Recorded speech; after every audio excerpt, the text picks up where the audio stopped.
जिन्नी नाम ध्याया गए मुशक्कत घाल, नानक ते मुख उजले केती छुट्टी नाल। वाहिगुरू जी का खालसा, वाहिगुरू जी की फतेह। मेरी मां कहती सी तू जाना चंगा भला, सारा नंगा तुरिया होना। मैं कहा जी गरीब बच्चा मिलिया सी, उहदे कोल कपड़े नहीं सी, मैं कपड़े देते, बूट नहीं सी, बूट देते।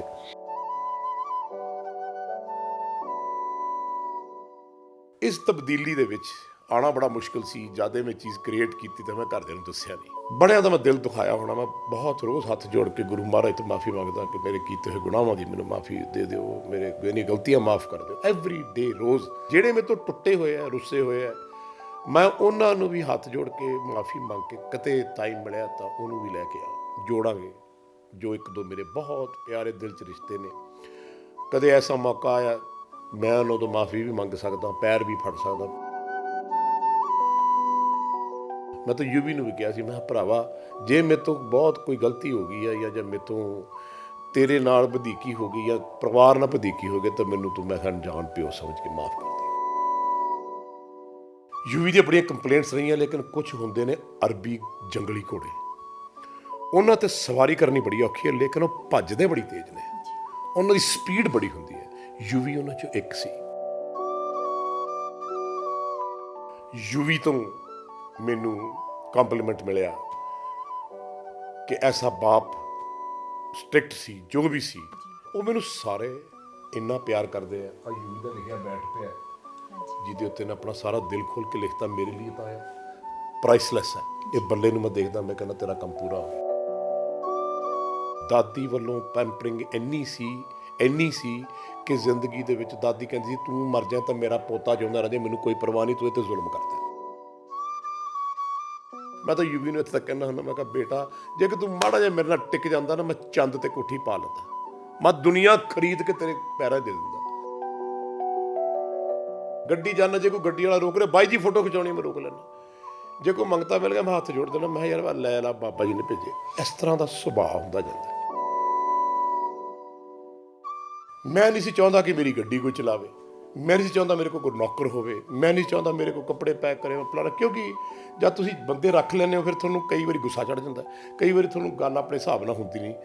तो जब किसी नूं तुसीं उच्चा बोलते हो, जब किसी नूं तुसीं गलत बोलते हो, जब किसी नूं तुसीं टिप्पणी करते हो, वो मैनूं बड़ा हर्ट हुंदा। पर एक गुरु की बड़ी कृपा, जिहो जिहा जीवन में चाहता सी उहो जिहा है। बच्चे मेरी बहुत इज्जत करते, परिवार बहुत इज्जत करता, लोग बड़े प्यार करते। जद मैं जावां मैनूं लैण आयो तुसीं, बाबा दीप सिंह जी महाराज मेरी आत्मा तुहाडे चरनां च रवे, मैं जीवन मरण तो मुक्त हो जां ते मैं ਸਿੰਘਾਂ शहीदां की सेवा करा।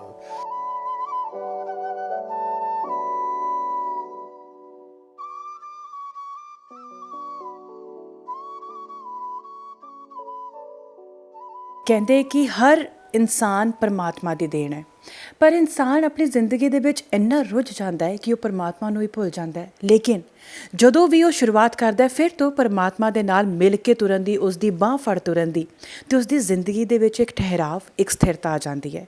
ਜ਼ਰੂਰੀ ਨਹੀਂ ਹੁੰਦਾ ਸ਼ਾਨੋ ਸ਼ੌਕਤ ਤੁਹਾਨੂੰ ਸੰਤੁਸ਼ਟੀ ਦਿੰਦੀ ਹੈ। ਪਰਮਾਤਮਾ ਦੇ ਲੜ ਲੱਗਣਾ ਕੀ ਹੁੰਦਾ ਇਹ ਅੱਜ ਅਸੀਂ ਜਾਣਾਂਗੇ।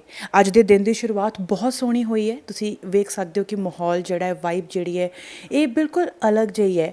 ਸੋ ਪਰਮਾਤਮਾ ਦੇ, ਵਾਹਿਗੁਰੂ ਦੇ ਆਸ਼ੀਰਵਾਦ ਦੇ ਨਾਲ ਇਸ ਇੰਟਰਵਿਊ ਦੀ ਸ਼ੁਰੂਆਤ ਹੋਈ ਹੈ। ਅੱਖਾਂ ਨਮ ਨੇ, ਦਿਲ ਭਰਿਆ ਹੋਇਆ ਹੈ, ਕਿਉਂਕਿ ਜਿਸ ਪਾਵਰ ਦੇ ਵਿੱਚ ਪਰਮਾਤਮਾ ਦੀ ਜਿਸ ਇੱਕ ਵਾਈਬ ਨੂੰ, ਇੱਕ ਪਾਵਰ ਨੂੰ ਮੈਂ ਫੀਲ ਕੀਤਾ ਹੈ, ਮੈਂ ਸੱਚੀ ਉਹਦੇ ਲਈ ਧੰਨਵਾਦ ਕਰਨਾ ਚਾਹੁੰਦੀ ਹਾਂ ਉਹਨਾਂ ਦਾ, ਜਿਨ੍ਹਾਂ ਨੇ ਸਾਨੂੰ ਮੌਕਾ ਦਿੱਤਾ ਹੈ। ਔਰ ਅੱਜ ਇੰਨਾ ਹੀ ਨਹੀਂ, ਉਹਨਾਂ ਦੀ ਜ਼ਿੰਦਗੀ ਬਾਰੇ ਬਹੁਤ ਸਾਰੀਆਂ ਗੱਲਾਂ ਅਸੀਂ ਕਰਾਂਗੇ ਜੋ ਸ਼ਾਇਦ ਸਾਨੂੰ ਬਹੁਤ ਕੁਝ ਸਿਖਾਉਣ ਵਾਲਾ ਹੈ ਅੱਗੇ ਆਉਣ ਵਾਲੇ ਟਾਈਮ ਦੇ ਵਿੱਚ। ਸੋ ਬਹੁਤ ਸਵਾਗਤ ਕਰਨਾ ਚਾਹਾਂਗੇ ਮਾਨ ਸਨਮਾਨ ਦੇ ਨਾਲ ਯੋਗਰਾਜ ਸਰ ਦਾ। ਸਰ ਸਤਿ ਸ਼੍ਰੀ ਅਕਾਲ।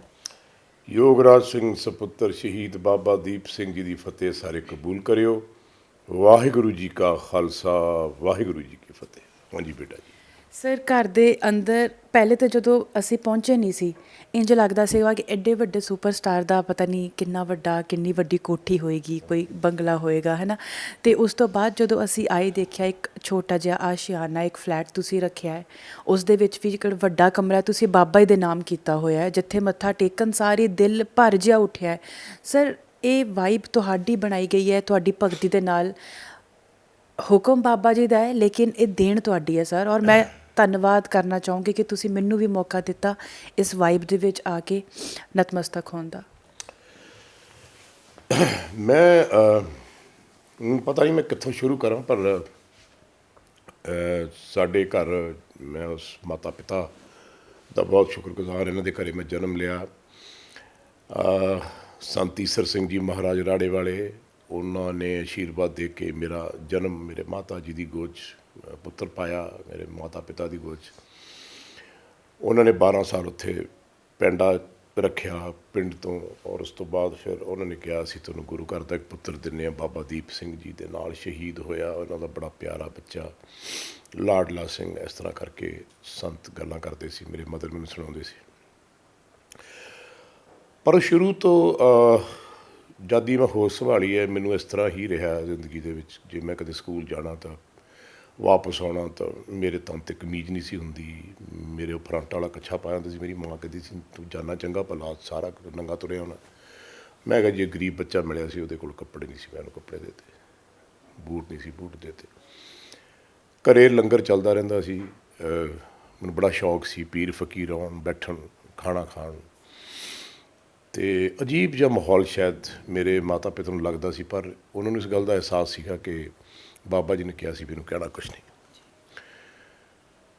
ਵੈਸੇ ਦੇਖਿਆ ਜਾਏ ਤਾਂ ਮੈਂ ਜੇ ਅੱਜ 70 ਸਾਲ ਦੀ ਉਮਰ ਦੇ ਵਿੱਚ ਮੈਨੂੰ ਲੱਗਦਾ ਕਿ ਜੇ ਮੈਂ ਸਾਰੀ ਦੁਨੀਆਦਾਰੀ ਛੱਡ ਕੇ ਰੱਬ ਨਾਲ ਲਿਵ ਲਾਈ ਹੁੰਦੀ ਤਾਂ ਸ਼ਾਇਦ ਹੁਣ ਨੂੰ ਮੈਨੂੰ ਰੱਬ ਦੀ ਪ੍ਰਾਪਤੀ ਹੋ ਜਾਂਦੀ, ਸ਼ਾਇਦ ਹੁਣ ਨੂੰ ਮੈਂ ਜਨਮ ਮਰਨ ਤੋਂ ਰਹਿਤ ਵੀ ਹੋ ਜਾਂਦਾ। ਪਰ ਉਹ ਕਹਿੰਦੇ ਨੇ ਵੀ ਜਿੰਨੀ ਨਾਮ ਧਿਆਇਆ ਗਏ ਮੁਸ਼ੱਕਤ ਘਾਲ, ਨਾਨਕ ਤੇ ਮੁਖ ਉਜਲੇ ਕੀਤੀ ਛੁੱਟੀ ਨਾਲ। ਮੁਸ਼ੱਕਤ ਹੈ, ਮਿਹਨਤ ਹੈ, ਬਹੁਤ ਸਖਤ ਮਿਹਨਤ ਹੈ, ਕੜੀ ਮਿਹਨਤ ਹੈ।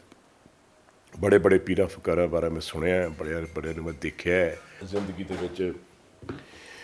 ਬਾਣੀ 'ਚ ਖੜ੍ਹੇ ਹੋ ਕੇ ਸੰਤ ਬਾਬੇ ਈਸਰ ਸਿੰਘ ਜੀ ਇੱਕ ਲੱਤ 'ਤੇ ਸੁਣਿਆ ਖੜ੍ਹੇ ਰਹਿੰਦੇ ਸੀਗੇ, ਦਿਨ ਚੜ੍ਹਾ ਦਿੰਦੇ ਸੀ। ਮੈਨੂੰ ਉਹ ਸਾਰੀਆਂ ਗੱਲਾਂ ਮੇਰੇ ਮਾਤਾ ਜੀ ਪੜ੍ਹਾਉਂਦੇ ਸੀ, ਮੈਂ ਸੁਣਦਾ ਸੀ ਬੜੇ ਬੜੇ ਜੋਧੇ। ਮੈਨੂੰ ਵੀ ਇੱਕ ਇੱਛਾ ਸੀ ਮੇਰੇ ਮਨ 'ਚ ਕਿ ਮੈਂ ਵੀ ਇਹੋ ਜਿਹੀ ਫਕੀਰੀ ਧਾਰਨ ਕਰਾਂ, ਮੇਰਾ ਵੀ ਜੀਵਨ ਇਸ ਤਰ੍ਹਾਂ ਦਾ ਹੋਵੇ, ਮੇਰਾ ਵੀ ਇੱਕ ਘਰ ਹੋਵੇ, ਸ਼ਾਂਤ ਘਰ ਹੋਵੇ, ਪਹਾੜਾਂ ਦੇ ਕੋਲ ਹੋਵੇ, ਉੱਥੇ ਬਾਣੀ ਚੱਲੇ, ਉੱਥੇ ਕੀਰਤਨ ਹੋਵੇ, 24 ਘੰਟੇ ਮਹਾਰਾਜ ਦਾ ਨਾਂ ਜਪਿਆ ਜਾਵੇ, ਉੱਥੇ ਲੰਗਰ ਚੱਲਣ, ਉੱਥੇ ਗਰੀਬਾਂ ਵਾਸਤੇ ਕੁਝ ਕੀਤਾ ਜਾਵੇ। ਇਸ ਤਰ੍ਹਾਂ ਤਾਂਘ ਰਹਿੰਦੀ ਸੀ। ਜਾਇਦਾਦ, ਪੈਸਾ, ਧਨ ਦੌਲਤ, ਇਹਦੇ ਵੱਲ ਮੇਰਾ ਕਦੇ ਧਿਆਨ ਗਿਆ ਨਹੀਂ ਜ਼ਿੰਦਗੀ ਦੇ ਵਿੱਚ। ਲੇਕਿਨ ਇੱਕ ਸਕੂਨ ਅਤੇ ਇੱਕ ਰੱਬ ਨਾਲ ਜੁੜੀ ਜ਼ਿੰਦਗੀ ਸ਼ੁਰੂ ਤੋਂ, ਸ਼ਾਇਦ ਬਾਬਾ ਜੀ ਦੀ ਬਖਸ਼ਿਸ਼ ਹੈ, ਗੁਰੂ ਮਹਾਰਾਜ ਦੀ, ਤਾਂ ਮੈਨੇ ਜੋਗਾ ਹੀ ਹੈ ਨਹੀਂ, ਮੇਰੀ ਔਕਾਤ ਹੀ ਹੈ ਨਹੀਂ। ਉਹ ਕਰਦੇ ਕਰਦੇ ਬਹੁਤ ਕੁਛ ਚੱਲਿਆ। ਮੈਂ ਜਦ ਛੋਟਾ ਸੀ, ਸ਼ਾਇਦ ਮੈਂ ਗੱਲ ਬੜੀ ਵਾਰੀ ਕਹੀ ਹੈ, ਤੁਹਾਨੂੰ ਅੱਜ ਦੱਸਣ ਲੱਗਿਆ ਦੁਬਾਰਾ, ਕਿ ਮੇਰੇ ਮਾਤਾ ਜੀ ਕਹਿੰਦੇ ਵੀ ਜਦ ਤੂੰ ਸੁਣਨਾ ਹੈ ਨਾ ਬੇਟਾ, ਤਾਂ ਇੱਕ ਬਹੁਤ ਵੱਡਾ ਬਾਬਾ ਡਾਂਗ ਵਾਲਾ, ਬੜਾ ਉੱਚਾ ਅੱਡਾ, ਉਹਦਾ ਦੌੜਾ, ਪੱਗ ਬੰਨੀ ਹੋਈ ਹੈ, ਉਹਦੀ ਸ਼ਕਲ ਨਹੀਂ ਦਿਖਦੀ ਪਰ ਉਹ ਪਹਿਰਾ ਦਿੰਦਾ ਹੈ ਤੇਰੇ ਆਲੇ ਦੁਆਲੇ। ਅਤੇ ਬਾਬਾ ਜੀ ਨੇ ਵੀ ਗੱਲ ਕਹੀ ਸੀ ਕਿ ਵੀ ਇਹ ਇਸ ਤਰ੍ਹਾਂ ਹੀ ਰਹਿਣਾ ਹੈ, ਪੀਰ ਫਕੀਰ ਨਾਲ ਹੀ ਰਹਿਣਗੇ। ਸੋ ਮੈਂ ਸਮਝਦਾ ਕਿ ਉਦੋਂ ਮੈਨੂੰ ਇੰਨਾ ਮਹਿਸੂਸ ਨਹੀਂ ਸੀ ਹੁੰਦਾ, ਪਰ ਮੈਨੂੰ ਇਕੱਲੇ ਨੂੰ ਮਹਿਸੂਸ ਜ਼ਰੂਰ ਹੁੰਦਾ ਸੀ ਕੋਈ ਐਂਟੀਟੀ ਮੇਰੇ ਨਾਲ ਚੱਲ ਰਹੀ ਹੈ, ਕੋਈ ਪਾਵਰ ਮੇਰੇ ਨਾਲ ਚੱਲ ਰਹੀ ਹੈ। ਕਿਉਂਕਿ ਮੇਰੀ ਲਾਈਫ ਦੇ ਵਿੱਚ ਇੰਨਾ ਕੁਛ ਹੋਇਆ, ਜਿਹਨੂੰ ਬਿਆਨ ਕਰਨਾ ਸ਼ੁਰੂ ਕਰਾਂ ਤਾਂ ਸ਼ਾਇਦ ਤੁਸੀਂ ਗ੍ਰੰਥ ਲਿਖ ਦਿਓ, ਪੂਰਾ ਕਿਤਾਬ ਵੱਡੀ ਲਿਖੀ ਜਾਵੇ। ਅਤੇ ਉਹ ਸਾਰਾ ਕੁਛ ਪ੍ਰਤੱਖ ਮੈਂ ਦੇਖਿਆ ਕਿ ਬਾਬਾ ਦੀਪ ਸਿੰਘ ਜੀ ਮਹਾਰਾਜ ਮੈਨੂੰ ਨਾਲ ਉਂਗਲੀ ਫੜ ਕੇ ਗੋਦ 'ਚ ਲਈ ਫਿਰਦੇ। ਲੋਕ ਕਹਿੰਦੇ ਰੱਬ ਮੈਂ ਨਹੀਂ ਦੇਖਿਆ, ਕੀ ਨਹੀਂ ਦੇਖਿਆ, ਮੈਂ ਕੀ ਕੀਤਾ, ਇਹ ਸਭ ਗੱਲਾਂ ਜ਼ਿੰਦਗੀ ਦੇ ਵਿੱਚ ਮੈਂ ਸੁਣਦੇ ਆਉਣਾ। ਲੇਕਿਨ ਮੈਂ ਤੁਹਾਨੂੰ ਇਹ ਗੱਲ ਜ਼ਰੂਰ ਕਹਿਣਾ ਕਿ ਮੈਂ ਰੱਬ ਨੂੰ, ਗੁਰੂ ਨੂੰ ਪ੍ਰਤੱਖ ਦੇਖਿਆ, ਔਰ ਮੈਂ ਆਪਣੇ ਹੱਥ 'ਤੇ ਸਰੋਂ ਜੰਮਦੀ ਦੇਖੀ ਹੈ। ਮੇਰੇ ਇੰਨੇ ਕੁ ਮੇਰੇ ਜ਼ਿੰਦਗੀ ਦੇ ਉਤਾਰ ਚੜ੍ਹਾਅ ਨੇ, ਇੰਨੇ ਕੁ ਉਤਾਰ ਚੜ੍ਹਾਅ ਨੇ, ਜੇ ਮੈਂ ਲਿਖਣ ਲੱਗ ਜਾਵਾਂ ਤਾਂ ਸ਼ਾਇਦ ਲੋਕ ਇਹ ਕਹਿਣ ਵੀ ਇਹ ਕਹਾਣੀਆਂ ਨੇ, ਪਰ ਉਹ ਲੋਕਾਂ ਦੇ ਸਾਹਮਣੇ ਹੋਈਆਂ ਨੇ। ਉਹਨਾਂ ਸਭ ਭਾਵ ਸਾਗਰ ਤੋਂ ਬਾਹਰ ਕੱਢਣਾ ਕਰਨਾ ਉਹ ਗੁਰੂ ਮਹਾਰਾਜ ਨੇ ਕਰਕੇ ਅੱਜ ਮੈਨੂੰ ਪਰਿਵਾਰ 2-2 3-3 ਪਰਿਵਾਰ ਮੈਂ ਪਾਲੇ, 4-4 ਪਰਿਵਾਰ ਪਾਲੇ। ਗੁਰੂ ਮਹਾਰਾਜ ਨੇ ਮੈਨੂੰ ਹਿੰਮਤ ਬਖਸ਼ੀ ਔਰ ਬਹੁਤ ਕੁਛ ਲੋਕਾਂ ਵਾਸਤੇ ਕੀਤਾ। ਅੱਜ ਬੈਠ ਕੇ ਸੋਚਦਾ ਜੇ ਇੰਨਾ ਕੁਛ ਮੈਂ ਲੋਕਾਂ ਵਾਸਤੇ ਕੀਤਾ, ਪਰਿਵਾਰ ਵਾਸਤੇ ਕੀਤਾ, ਜੇ ਮੈਂ ਆਪਣੇ ਵਾਸਤੇ ਕਰਦਾ ਜਾਂ ਗੁਰੂ ਮਹਾਰਾਜ ਵਾਸਤੇ ਕਰਦਾ ਤਾਂ ਸ਼ਾਇਦ ਅੱਜ ਮੇਰੀ ਉਹ ਪੀਰੀ ਫਕੀਰੀ ਜਿਹੜੀ ਮੈਂ ਚਾਹੁੰਦਾ ਸੀ, ਇੱਦਾਂ ਦਾ ਮੈਂ ਵੀ ਇੱਕ ਫਕੀਰ, ਇੱਕ ਗੁਰੂ ਦਾ ਬੰਦਾ ਹੋ ਕੇ ਇਸ ਦੁਨੀਆ 'ਚ ਜਾਵਾਂ। ਉਸ ਚੀਜ਼ ਨੂੰ ਬੇਟਾ ਮੈਂ ਮੇਰੇ ਜ਼ਿਹਨ 'ਚ ਰਹਿੰਦਾ ਸੀ। ਤੇ ਮੈਂ ਕਈ ਵਾਰੀ ਬਾਬਾ ਜੀ ਕੋਲ ਜਾਣਾ, ਟਾਹਲਾ ਸਾਹਿਬ, ਮੈਂ ਬਾਬਾ ਦਰਸ਼ਨ ਸਿੰਘ ਨੂੰ ਕਹਿਣਾ ਜੀ ਹੁਣ ਹੋ ਗਿਆ ਸਾਰਾ ਕੁਝ। ਇੱਕ ਦਿਨ ਮੈਂ ਪਰਿਵਾਰ ਨੂੰ ਵੀ ਲੈ ਗਿਆ ਸੀ, ਮੈਂ ਕਿਹਾ ਜੀ ਇਹ ਬੈਠਾ ਹੈ, ਪਰਿਵਾਰ ਬੈਠੇ ਇਹਨਾਂ ਦੇ ਕੜੇ ਪਵਾ ਕੇ ਗੁਰੂ ਮਹਾਰਾਜ ਅੱਗੇ ਆਲੇ ਬਣਾ ਦਿਓ, ਨਹੀਂ ਤਾਂ ਮੈਂ ਇਹਨਾਂ ਨਾਲ ਤਾਲੁਕਾਤ ਮੇਰਾ ਕੋਈ ਨਹੀਂ ਹੈਗਾ। ਪਰ ਮੈਂ ਹੁਣ ਮੈਨੂੰ ਬਖਸ਼ਿਸ਼ ਕਰੋ। ਉਹਨਾਂ ਨੂੰ ਪਤਾ ਸੀ ਮੈਂ ਕੀ ਚਾਹੁੰਦਾ। ਤੁਸੀਂ ਜੇ ਜਾਓ ਟਾਹਲਾ ਸਾਹਿਬ ਬਾਬਾ ਦਰਸ਼ਨ ਸਿੰਘ ਨੂੰ ਮਿਲੋ, ਉਹਨਾਂ ਕੋਲ ਬੈਠੋ ਤਾਂ ਤੁਹਾਨੂੰ ਪਤਾ ਲੱਗੂਗਾ ਕਿ ਬਾਬਾ ਦੀਪ ਸਿੰਘ ਜੀ ਬੈਠੇ ਹੈ, ਤੁਹਾਡੇ ਨਾਲ ਗੱਲਾਂ ਕਰ ਰਹੇ। ਉਹ ਤਾਂਘ ਹੋਣੀ ਚਾਹੀਦੀ, ਉਹ ਪਿਆਰ ਸਤਿਕਾਰ ਗੁਰੂ ਮਹਾਰਾਜ ਜੀ ਪੈਦਾ ਕਰਦਾ, ਬੰਦਾ ਨਹੀਂ ਕਰ ਸਕਦਾ। ਉੱਥੋਂ ਮੇਰੀ ਲਾਈਫ ਚੇਂਜ ਹੋਣੀ ਸ਼ੁਰੂ ਹੋਈ ਹੈ। ਉੱਥੋਂ ਥਾਪੜਾ ਮਿਲਦਾ ਸੀ, ਉੱਥੋਂ ਹੁਕਮ ਮਿਲਦਾ ਸੀ, ਮੇਰਾ ਦਿਲ ਕਰਦਾ ਸੀ ਮੈਂ ਉੱਥੇ ਰਹਿ ਜਾ। ਕਈ ਵਾਰੀ ਬਾਬਾ ਜੀ ਨੇ ਮੈਨੂੰ ਇੱਕ ਵਾਰੀ ਕਿਹਾ ਬਸ ਹੁਣ ਬਹੁਤ ਹੋ ਗਿਆ, ਤੈਨੂੰ ਸਿੰਘ ਸਜਾ ਕੇ ਇੱਥੇ ਰੱਖ ਲੈਣਾ। ਮੈਂ ਕਿਹਾ ਜੀ ਜਿੰਨੀ ਛੇਤੀ ਕਰ ਲਓ ਉਨਾ ਵਧੀਆ। ਫਿਰ ਉਹਨੇ ਮੇਰੇ ਕਿਹਾ ਨਹੀਂ ਜੁੰਮੇ ਕੰਮ ਬਹੁਤ ਲਾਏ ਹੈ ਗੁਰੂ ਘਰ ਨੇ, ਜੇ ਬਹੁਤ ਸੇਵਾ ਮਾਤੇ ਤੋਂ ਲੈਣੀ ਹੈ, ਬਹੁਤ ਕੁਛ ਕਰਨਾ। ਕਿਸਾਨ ਅੰਦੋਲਨ ਆਇਆ, ਉਸ ਤੋਂ ਪਹਿਲਾਂ ਸਾਰਾ ਕੁਛ ਜੀਵਨ ਦੇ ਵਿੱਚ ਇੱਕ ਸੈਟਿਸਫੈਕਸ਼ਨ ਨਹੀਂ ਸੀ। ਨਾਮ ਹੋ ਜਾਣਾ, ਪੈਸਾ ਹੋ ਜਾਣਾ, ਸ਼ੌਹਰਤ ਹੋ ਜਾਣੀ, ਵਾਹਵਾ ਹੋ ਜਾਣੀ। ਜਪਜੀ ਸਾਹਿਬ 'ਚ ਲਿਖਿਆ ਵੀ ਸਭ ਕੁਛ ਤੂੰ ਬਣ ਜਾਏ, ਲੇਕਿਨ ਜੇ ਉਹਦੀ ਨਜ਼ਰ ਥੱਲੇ ਨਹੀਂ ਨਾ, ਨਜ਼ਰ ਥੱਲੇ ਤਾਂ ਤੇਰੀ ਬਾਤ ਨਾ ਪੁੱਛੇ ਕੋਈ, ਤੇਰੀ ਕੋਈ ਬਾਤ ਪੁੱਛਣ ਵਾਲਾ ਨਹੀਂ ਹੈ। ਮਰ ਕੇ ਤੂੰ ਮਿੱਟੀ ਹੈ, ਤੈਨੂੰ ਕਿਤੇ ਜਾ ਕੇ ਢੋਈ ਨਹੀਂ ਮਿਲਣੀ। ਮੈਂ ਉਹ ਚੀਜ਼ ਚਾਹੁੰਦਾ ਸੀ ਕਿ ਬਾਬਾ ਜੀ ਮੇਰਾ ਬੜਾ ਕੁਛ ਮੇਰਾ ਉਜੜਿਆ, ਸਾਰਾ ਕੁਛ ਤਬਾਹ ਹੋਇਆ, ਪਰਿਵਾਰਕ ਰੂਪ 'ਤੇ ਟੁੱਟ ਗਏ, ਬੱਚੇ ਛੱਡ ਕੇ ਚਲੇ ਗਏ, ਬੜਾ ਕੁਛ ਹੁੰਦਾ ਰਿਹਾ, ਬੜਾ ਕੁਛ ਕਰਦੇ ਰਹੇ। ਲੇਕਿਨ ਅਲਟੀਮੇਟਲੀ ਜਾ ਕੇ ਜ਼ਿੰਦਗੀ ਦੇ ਵਿੱਚ ਇਹ ਸਾਰੀਆਂ ਗੱਲਾਂ ਦੇ ਵਿੱਚੋਂ ਕੱਢ ਕੱਢ ਕੇ ਮੈਂ ਕਿਹਾ ਬਾਬਾ ਜੀ ਇਹੋ ਜਿਹਾ ਮੈਂ ਜੀਵਨ ਚਾਹੁੰਦਾ, ਇਹੋ ਜਿਹਾ ਮੇਰਾ ਜੀਵਨ ਹੋਣਾ ਚਾਹੀਦਾ, ਇਹੋ ਜਿਹਾ ਮੇਰੀ ਬਾਤ ਹੋਣੀ ਚਾਹੀਦੀ ਹੈ। ਉਹਨਾਂ ਨੇ ਕਹਿਣਾ ਕੋਈ ਨਹੀਂ, ਸਮਾਂ ਆ ਜਾਊਗਾ, ਸਮਾਂ ਆਊਗਾ, ਤੂੰ ਫਿਕਰ ਨਾ ਕਰ। ਫਿਰ ਘਰ ਦਾ ਮਾਹੌਲ ਇਸ ਤਰ੍ਹਾਂ ਦਾ ਸੀ ਕਿ ਘਰ 'ਚ ਤੁਹਾਨੂੰ ਹਰੇਕ ਬੰਦੇ ਨੂੰ ਕਿਹਾ ਨਹੀਂ ਜਾਂਦਾ ਵੀ ਤੂੰ ਐਂ ਬਣ ਜਾ, ਤੂੰ ਐਂ ਬਣ ਜਾ, ਕਿਉਂਕਿ ਬੱਚੇ ਵੱਡੇ ਹੋ ਗਏ, ਦੁਨੀਆਦਾਰੀ ਡਿਫਰੈਂਟ ਤਰੀਕੇ ਦੀ ਹੈ ਅਤੇ ਪਰਿਵਾਰਾਂ 'ਤੇ ਜ਼ਿਆਦਾ ਬੋਝ ਪਾਉਣਾ ਵੀ ਠੀਕ ਨਹੀਂ ਹੈ। ਬੱਚੇ ਵੱਡੇ ਹੋ ਜਾਣ ਤੋਂ ਆਪਣੀ ਇੱਕ ਸਪੇਸ ਭਾਲਦੇ ਆ, ਆਪਣੀ ਜੀਵਨ ਆਪ ਬਤੀਤ ਕਰਨਾ ਚਾਹੁੰਦੇ ਆ। ਇਹ ਸਾਰੀਆਂ ਗੱਲਾਂ ਦੇਖ ਕੇ 5 ਜਨਰੇਸ਼ਨਸ ਮੈਂ ਕੱਢਤੀਆਂ। ਸਭ ਤੋਂ ਮੇਰੇ ਭੈਣ ਦੇ 4 ਬੱਚੇ ਸੀ, ਉਹਨਾਂ ਨੂੰ ਮੇਰੇ ਮਾਂ ਪਿਓ ਨੇ ਪਾਲਿਆ, ਮੈਂ ਮੋਢਾ ਲਾਇਆ। ਫਿਰ ਮੇਰਾ ਵਿਆਹ ਹੋਇਆ ਯੂਵੀ ਦੀ ਮਦਰ ਨਾਲ, ਉਹ ਪਰਿਵਾਰ ਸਾਰਾ ਪਾਲਿਆ, ਉਹਨਾਂ ਦਾ ਭਰਾ ਪੜ੍ਹਾਇਆ, ਮਾਮਾ ਪੜ੍ਹਾਇਆ, ਉਹਨਾਂ ਦਾ ਸਭ ਕੁਛ ਕੀਤਾ। ਫਿਰ ਇੱਕ ਪਰਿਵਾਰ ਮਿਲਿਆ, 6 ਬੇਟੀਆਂ ਸੀ ਜਿੱਥੇ ਮੇਰਾ ਰਿਸ਼ਤਾ ਹੋਇਆ, ਉਹ ਬੇਟੀਆਂ ਪਾਲ ਕੇ ਵੱਡੀਆਂ ਵਿਆਹੀਆਂ। ਫਿਰ ਉਸ ਤੋਂ ਬਾਅਦ ਬਹੁਤ ਕੁਛ ਹੁੰਦਾ ਰਿਹਾ, ਕਰਦੇ ਰਹੇ, ਪਰ ਉਹ ਗੁਰੂ ਦਾ ਹੁਕਮ ਸੀ। ਪਰ ਅਲਟੀਮੇਟਲੀ ਆਹ ਜੀਵਨ ਨਹੀਂ ਸੀ ਜਿਹੜਾ ਜੀਵਨ ਤੁਸੀਂ ਹੁਣੇ ਡਿਸਕਰਾਈਬ ਕੀਤਾ ਹੈ। ਮੈਂ ਨਹੀਂ ਸੀ ਚਾਹੁੰਦਾ ਕਿ ਮੇਰੀ ਗੱਡੀ ਕੋਈ ਚਲਾਵੇ, ਮੈਂ ਨਹੀਂ ਸੀ ਚਾਹੁੰਦਾ ਮੇਰੇ ਕੋਲ ਕੋਈ ਨੌਕਰ ਹੋਵੇ, ਮੈਂ ਨਹੀਂ ਚਾਹੁੰਦਾ ਮੇਰੇ ਕੋਲ ਕੱਪੜੇ ਪੈਕ ਕਰੇ ਫਲਾਣਾ। ਕਿਉਂਕਿ ਜਦ ਤੁਸੀਂ ਬੰਦੇ ਰੱਖ ਲੈਂਦੇ ਹੋ ਫਿਰ ਤੁਹਾਨੂੰ ਕਈ ਵਾਰੀ ਗੁੱਸਾ ਚੜ੍ਹ ਜਾਂਦਾ, ਕਈ ਵਾਰੀ ਤੁਹਾਨੂੰ ਗੱਲ ਆਪਣੇ ਹਿਸਾਬ ਨਾਲ ਹੁੰਦੀ ਨਹੀਂ। ਅਤੇ ਜਦ ਕਿਸੇ ਨੂੰ ਤੁਸੀਂ ਉੱਚਾ ਬੋਲਦੇ ਹੋ, ਜਦ ਕਿਸੇ ਨੂੰ ਤੁਸੀਂ ਗਲਤ ਬੋਲਦੇ ਹੋ, ਜਦ ਕਿਸੇ ਨੂੰ ਤੁਸੀਂ ਟਿੱਪਣੀ ਕਰਦੇ ਹੋ, ਉਹ ਮੈਨੂੰ ਬੜਾ ਹਰਟ ਹੁੰਦਾ। ਸ਼ੁਰੂ ਤੋਂ ਬੜਾ ਦਰਦ ਹੁੰਦਾ ਸੀ। ਮੈਂ ਕਿਸੇ ਨੂੰ ਕੁਝ ਕਹਿ ਦਿੰਦਾ ਸੀ, ਬੜਿਆਂ ਦਾ ਮੈਂ ਦਿਲ ਦੁਖਾਇਆ ਹੋਣਾ। ਮੈਂ ਬਹੁਤ ਰੋਜ਼ ਹੱਥ ਜੋੜ ਕੇ ਗੁਰੂ ਮਹਾਰਾਜ ਤੋਂ ਮਾफ़ੀ ਮੰਗਦਾ ਕਿ ਮੇਰੇ ਕੀਤੇ ਹੋਏ ਗੁਨਾਹਾਂ ਦੀ ਮੈਨੂੰ ਮਾफ़ੀ ਦੇ ਦਿਓ, ਮੇਰੇ ਇੰਨੀ ਗਲਤੀਆਂ ਮਾफ़ ਕਰ ਦਿਓ, ਐਵਰੀ ਡੇ ਰੋਜ਼। ਹੁਣ ਫਿਰ ਮੈਂ ਇਸ ਤਬਦੀਲੀ ਦੇ ਵਿੱਚ ਆਉਣਾ ਬੜਾ ਮੁਸ਼ਕਿਲ ਸੀ। ਜਦ ਮੈਂ ਚੀਜ਼ ਕ੍ਰੀਏਟ ਕੀਤੀ ਤਾਂ ਮੈਂ ਘਰਦਿਆਂ ਨੂੰ ਦੱਸਿਆ ਨਹੀਂ। ਮੈਂ ਵੱਖ ਹੋਣਾ ਚਾਹੁੰਦਾ ਸੀ। ਮੈਂ ਸ਼ਾਇਦ ਉਹਨਾਂ ਨੂੰ ਲੱਗਿਆ ਹੋਵੇ ਪਤਾ ਨਹੀਂ ਕੀ ਗੱਲ ਹੈ ਕੀ ਨਹੀਂ ਹੈ, ਲੋਕੀ ਜਿੰਨੇ ਮੂੰਹ ਹੁੰਦੇ ਉਨੀਆਂ ਲੋਕੀ ਬਕਵਾਸ ਕਰਦੇ ਆ, ਪਰ ਚਲੋ ਉਹਦਾ ਕੋਈ ਫਰਕ ਨਹੀਂ ਪੈਂਦਾ। ਮੈਂ ਜਦ ਇਹ ਕ੍ਰੀਏਟ ਆਪੇ ਹੀ ਹੋ ਗਿਆ। ਇਹ ਮਿਸਟਰ ਮੋਹਿਤ ਕਪੂਰ ਬੜੇ ਚੰਗੇ ਜਿਨ੍ਹਾਂ ਦਾ ਇਹ ਫਲੈਟ ਹੈ, ਉਹਨਾਂ ਨੂੰ ਮੈਂ ਗੱਲ ਕੀਤੀ, ਉਹਨਾਂ ਨੇ ਮੈਨੂੰ ਬੜੀ ਬਾਇਜ਼ਤ ਕਿਹਾ ਜੀ ਆ ਲਓ ਚਾਬੀਆਂ। ਮੈਂ ਇੱਥੇ ਰਹਿ ਕੇ ਸਭ ਤੋਂ ਪਹਿਲਾਂ ਆ ਕੇ ਬਾਬਾ ਜੀ ਦਾ ਕਮਰਾ ਬਣਾਉਣਾ ਚਾਹੁੰਦਾ ਸੀ। ਵੀ ਘਰ 'ਚ ਵੀ ਰਹਿੰਦਾ ਸੀ ਤਾਂ ਬਾਬਾ ਜੀ ਦਾ ਕਮਰਾ ਮੈਂ ਬਣਾਉਣਾ ਚਾਹੁੰਦਾ ਸੀ, ਪਰ ਉਹ ਪਵਿੱਤਰਤਾ ਨਹੀਂ ਸੀ ਮਿਲਦੀ, ਉਹ ਚੀਜ਼ ਨਹੀਂ ਸੀ ਮਿਲਦੀ ਜਿੱਥੇ ਬੈਠ ਕੇ ਮੈਂ ਆਪਣੇ ਬਾਪ ਨਾਲ ਹੂ ਬਹੂ ਗੱਲ ਕਰ ਸਕਾਂ। ਉਹ ਫਿਰ ਇੱਥੇ ਆ ਕੇ ਬੇਟਾ ਆਪੇ ਮਾਹੌਲ ਕ੍ਰੀਏਟ ਹੋਇਆ। ਜਦ ਇਹ ਬਣਿਆ ਨੂੰ 1.5 ਸਾਲ ਹੋ ਗਿਆ, 2 ਸਾਲ ਹੋਣ 'ਤੇ ਆ ਕੇ ਮੈਂ ਇੱਥੇ ਰਹਿ ਲਿਆ। ਲੇਕਿਨ ਔਰਾ ਹੁਣ ਬਣਿਆ ਪਿੱਛੇ ਜਾ ਕੇ। ਉਹ ਬਾਬਾ ਜੀ ਦੀ ਕਿਰਪਾ, ਬਾਬਾ ਦਰਸ਼ਨ ਸਿੰਘ ਜੀ ਦੀ, ਬਾਬਾ ਦੀਪ ਸਿੰਘ ਜੀ ਦੀ, ਗੁਰੂ ਘਰ ਦੀ ਕਿਰਪਾ, ਉਸ ਅਕਾਲ ਪੁਰਖ ਦੀ ਕਿਰਪਾ, ਉਸ ਸ਼ਹੀਦਾਂ ਸਿੰਘਾਂ ਦੀ ਕਿਰਪਾ ਹੈ। ਤੁਸੀਂ ਬਿਲੀਵ ਨਹੀਂ ਕਰਨਾ, ਮੇਰੇ ਤੋਂ ਬਾਬਾ ਜੀ ਜਿਹੜੀ ਅਰਦਾਸ ਕਰਾਉਂਦੇ ਆ, ਜੇ ਤੁਸੀਂ ਸੁਣ ਲਓ, ਮੈਂ ਵੀ ਰੋ ਪੈਂਦਾ ਅਤੇ ਮੇਰਾ ਜਿਗਰ ਵੀ ਰੋਂਦਾ। ਉਹ ਅਰਦਾਸ ਮੈਂ ਸ਼ਾਇਦ ਤੁਹਾਡੇ ਸਾਹਮਣੇ ਇੱਥੇ ਕੈਮਰੇ ਸਾਹਮਣੇ ਨਹੀਂ ਕਰ ਸਕਦਾ ਕਿਉਂਕਿ ਮੇਰੇ ਤੋਂ ਜ਼ਰਿਆ ਨਹੀਂ ਜਾਣਾ। ਅਤੇ ਉਹ ਮੈਂ ਰੋਜ਼ ਹੀ ਬਾਬਾ ਜੀ ਨੂੰ ਹਮੇਸ਼ਾ ਕਹਿੰਦਾ ਮੈਂ ਤੁਹਾਡੀ ਜੁੱਤੀ ਦੀ ਮਿੱਟੀ ਹਾਂ, ਮੈਂ ਗੁਰੂ ਘਰ ਦੇ ਕੂਕਰਾਂ ਦਾ ਕੂਕਰ ਹਾਂ, ਮੈਂ ਥੋੜ੍ਹਾ ਗਰੀਬ ਬੱਚਾ ਹਾਂ, ਮੈਨੂੰ ਬਾਂਹ ਫੜ ਕੇ ਐਂ ਕਰੋ ਐਂ ਕਰੋ। ਸ਼ਾਇਦ ਉਹ ਇੰਨੇ ਕੁ ਹੱਜੂ ਬਹੇ, ਇੰਨਾ ਕੁ ਮੈਂ ਬੜਾ ਕੰਟਰੋਲ ਕਰ ਰਿਹਾ ਆਪਣੇ ਆਪ ਨੂੰ ਇਸ ਵਕਤ, ਇੰਨੇ ਕੁ ਹੰਝੂ ਬਹੇ, ਇੰਨੇ ਕੁ ਹੰਝੂ ਬਹੇ ਕਿ ਬਾਬਾ ਜੀ ਨੇ ਮੈਨੂੰ ਗੋਦ ਚੱਕ ਲਿਆ। ਤੇ ਮੇਰਾ ਵੀ ਦਿਲ ਕਰਦਾ ਸੀ ਵੀ ਮੈਂ ਸਭ ਤੋਂ ਪਹਿਲਾਂ ਸਵੇਰੇ ਉੱਠਾਂ। ਮੈਂ ਕਿਉਂ ਨਹੀਂ ਉੱਠਦਾ ਸਵੇਰੇ, ਸੌਂ ਜੋ ਜਦ ਦਿਲ ਕਰਦਾ ਉਦੋਂ ਉੱਠਣਾ, ਫਿਰ ਉਦੋਂ ਪਾਠ ਕਰਨਾ। ਕੁਛ ਲੱਗ ਰਿਹਾ ਸੀ ਕਿ ਨਹੀਂ, ਮੈਂ ਸਿਧਾਂਤ ਦੇ ਮੁਤਾਬਕ ਨਹੀਂ ਚੱਲ ਰਿਹਾ। ਬਾਬਾ ਜੀ ਮੇਰੇ ਤੇ ਵੀ ਕਿਰਪਾ ਕਰੋ, ਮੈਨੂੰ ਵੀ ਸਵੇਰੇ ਜਗਾਓ, ਮੇਰੇ ਤੋਂ ਵੀ ਪਾਠ ਕਰਾਓ, ਮੈਨੂੰ ਵੀ ਆਪਣੇ ਰੰਗ 'ਚ ਰੰਗ ਲਾਓ। ਮੈਂ ਅਰਦਾਸਾਂ ਕਰਨੀਆਂ, ਰੋਣਾ। ਮੈਂ ਬਾਬਾ ਜੀ ਨੂੰ ਕਹਿਣਾ, ਬਾਬਾ ਜੀ ਨੇ ਕਹਿਣਾ ਕੋਈ ਗੱਲ ਨਹੀਂ, ਸਭ ਠੀਕ ਹੋਊਗਾ। ਇੱਕ ਦਿਨ ਅਸੀਂ ਟਾਹਲਾ ਸਾਹਿਬ ਗਏ, ਜਿੱਥੋਂ ਇਹ ਕੰਮ ਸ਼ੁਰੂ ਹੋਇਆ। ਮੈਂ ਤੁਹਾਡੇ ਨਾਲ ਸ਼ੇਅਰ ਕਰਨਾ ਚਾਹੁੰਦਾ। ਮੈਂ ਗਿਆ, ਮੇਰੇ ਨਾਲ ਬਠਿੰਡੇ ਵਾਲਾ ਜਗਤਾਰ ਸੀ, ਮੇਰਾ ਪੁਰਾਣਾ ਦੋਸਤ ਆ, ਬਹੁਤ 40 ਸਾਲ ਪੁਰਾਣੇ ਅਸੀਂ। ਇੱਕ ਮੁੰਡਾ ਪਰਮਜੀਤ ਦਾ ਫਿਲਮ ਬਣਾਉਂਦਾ, ਉਹ ਵੀ ਗੁਰੂ ਘਰ ਦੀ ਬਹੁਤ ਪਾਠ ਪੂਜਾ ਕਰਦਾ ਸੀ। ਮੈਨੂੰ ਕਿਤੇ ਕਿਹਾ, ਮੈਂ ਕਿਹਾ ਬੇਟਾ ਤੂੰ ਪਾਠ ਨਹੀਂ ਕਰਦਾ। ਕਹਿੰਦਾ ਭਾਈ ਜੀ ਮਨ ਜਿਹਾ ਲੱਗਦਾ, ਚਲੋ। ਮੈਂ ਕਿਹਾ ਚੱਲ ਤੈਨੂੰ ਗੁਰੂ ਘਰ ਲੈ ਕੇ ਚੱਲਾਂ, ਬਾਬਾ ਜੀ ਦੇ ਚੱਲੀਏ। ਸਾਡਾ ਬੇਟਾ ਪ੍ਰੋਗਰਾਮ ਬਣ ਗਿਆ। ਮੈਨੂੰ ਟਾਹਲਾ ਸਾਹਿਬ ਜਾਂਦੇ ਕਿੰਨਾ ਚਿਰ ਹੋ ਗਿਆ। ਅਸੀਂ ਗਏ ਤੇ ਉਦਣ ਪਤਾ ਨਹੀਂ ਬਾਬਾ ਜੀ ਦੇ ਮਨ 'ਚ ਕੀ ਆਇਆ। ਖੁਸ਼ ਤੋਂ ਪਹਿਲਾਂ ਵੀ ਬੜੀਆਂ ਗੱਲਾਂ, 2-2 4-4 ਘੰਟੇ ਬ੍ਰਹਮੰਡ ਦੀਆਂ ਗੱਲਾਂ, ਗੁਰੂਆਂ ਦੀਆਂ ਗੱਲਾਂ, ਬਾਬਾ ਜੀ ਦੀਆਂ ਗੱਲਾਂ ਸੁਣਾਉਂਦੇ ਰਹਿੰਦੇ। ਮੈਂ ਸੁਣਦਾ ਰਹਿੰਦਾ, ਸੰਗਤ ਨੂੰ ਪਾਸੇ ਕਰ ਦਿੰਦੇ, ਮੈਨੂੰ ਦਫ਼ਤਰ 'ਚ ਲੈ ਜਾਂਦੇ ਸੀ, ਇਕੱਲੇ ਬੈਠੇ ਰਹਿੰਦੇ। ਲੇਕਿਨ ਆਹ ਜਿਹੜਾ ਸਮਾਂ ਪਿਛਲੇ ਕੋਈ 25 ਕੁ ਦਿਨ ਪਹਿਲਾਂ ਜਿਹੜਾ ਬੀਤਿਆ, ਉਹ ਦੇ ਨਾਲ ਜੋ ਹੋਇਆ ਮੈਂ ਤੁਹਾਨੂੰ ਦੱਸ ਨਹੀਂ ਸਕਦਾ। ਅਸੀਂ ਗਏ, ਬਾਬਾ ਜੀ ਨੇ ਚਾਹ ਪਿਆਈ ਸਾਨੂੰ ਕੋਲ ਬਿਠਾ ਕੇ, ਔਰ ਇੰਨੇ ਖੁਸ਼ ਹੋ ਕਦੇ ਵੀ ਨਜ਼ਰ ਨਹੀਂ ਆਏ ਮੈਨੂੰ। ਇੰਨੇ ਖੁਸ਼, ਇੰਨੇ ਹਾਸਾ, ਇੰਨੀਆਂ ਗੱਲਾਂ ਗੁਰੂ ਕਰਦੀਆਂ।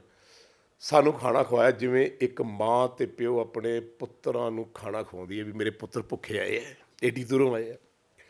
ਉਹ ਪਿਆਰ, ਉਹ ਸਦਕੇ ਇੰਨਾ ਕੁ ਟਪਕ ਰਿਹਾ ਸੀ, ਉਹ ਗੱਲਾਂ ਸੁਣਾ ਰਹੇ ਸੀ।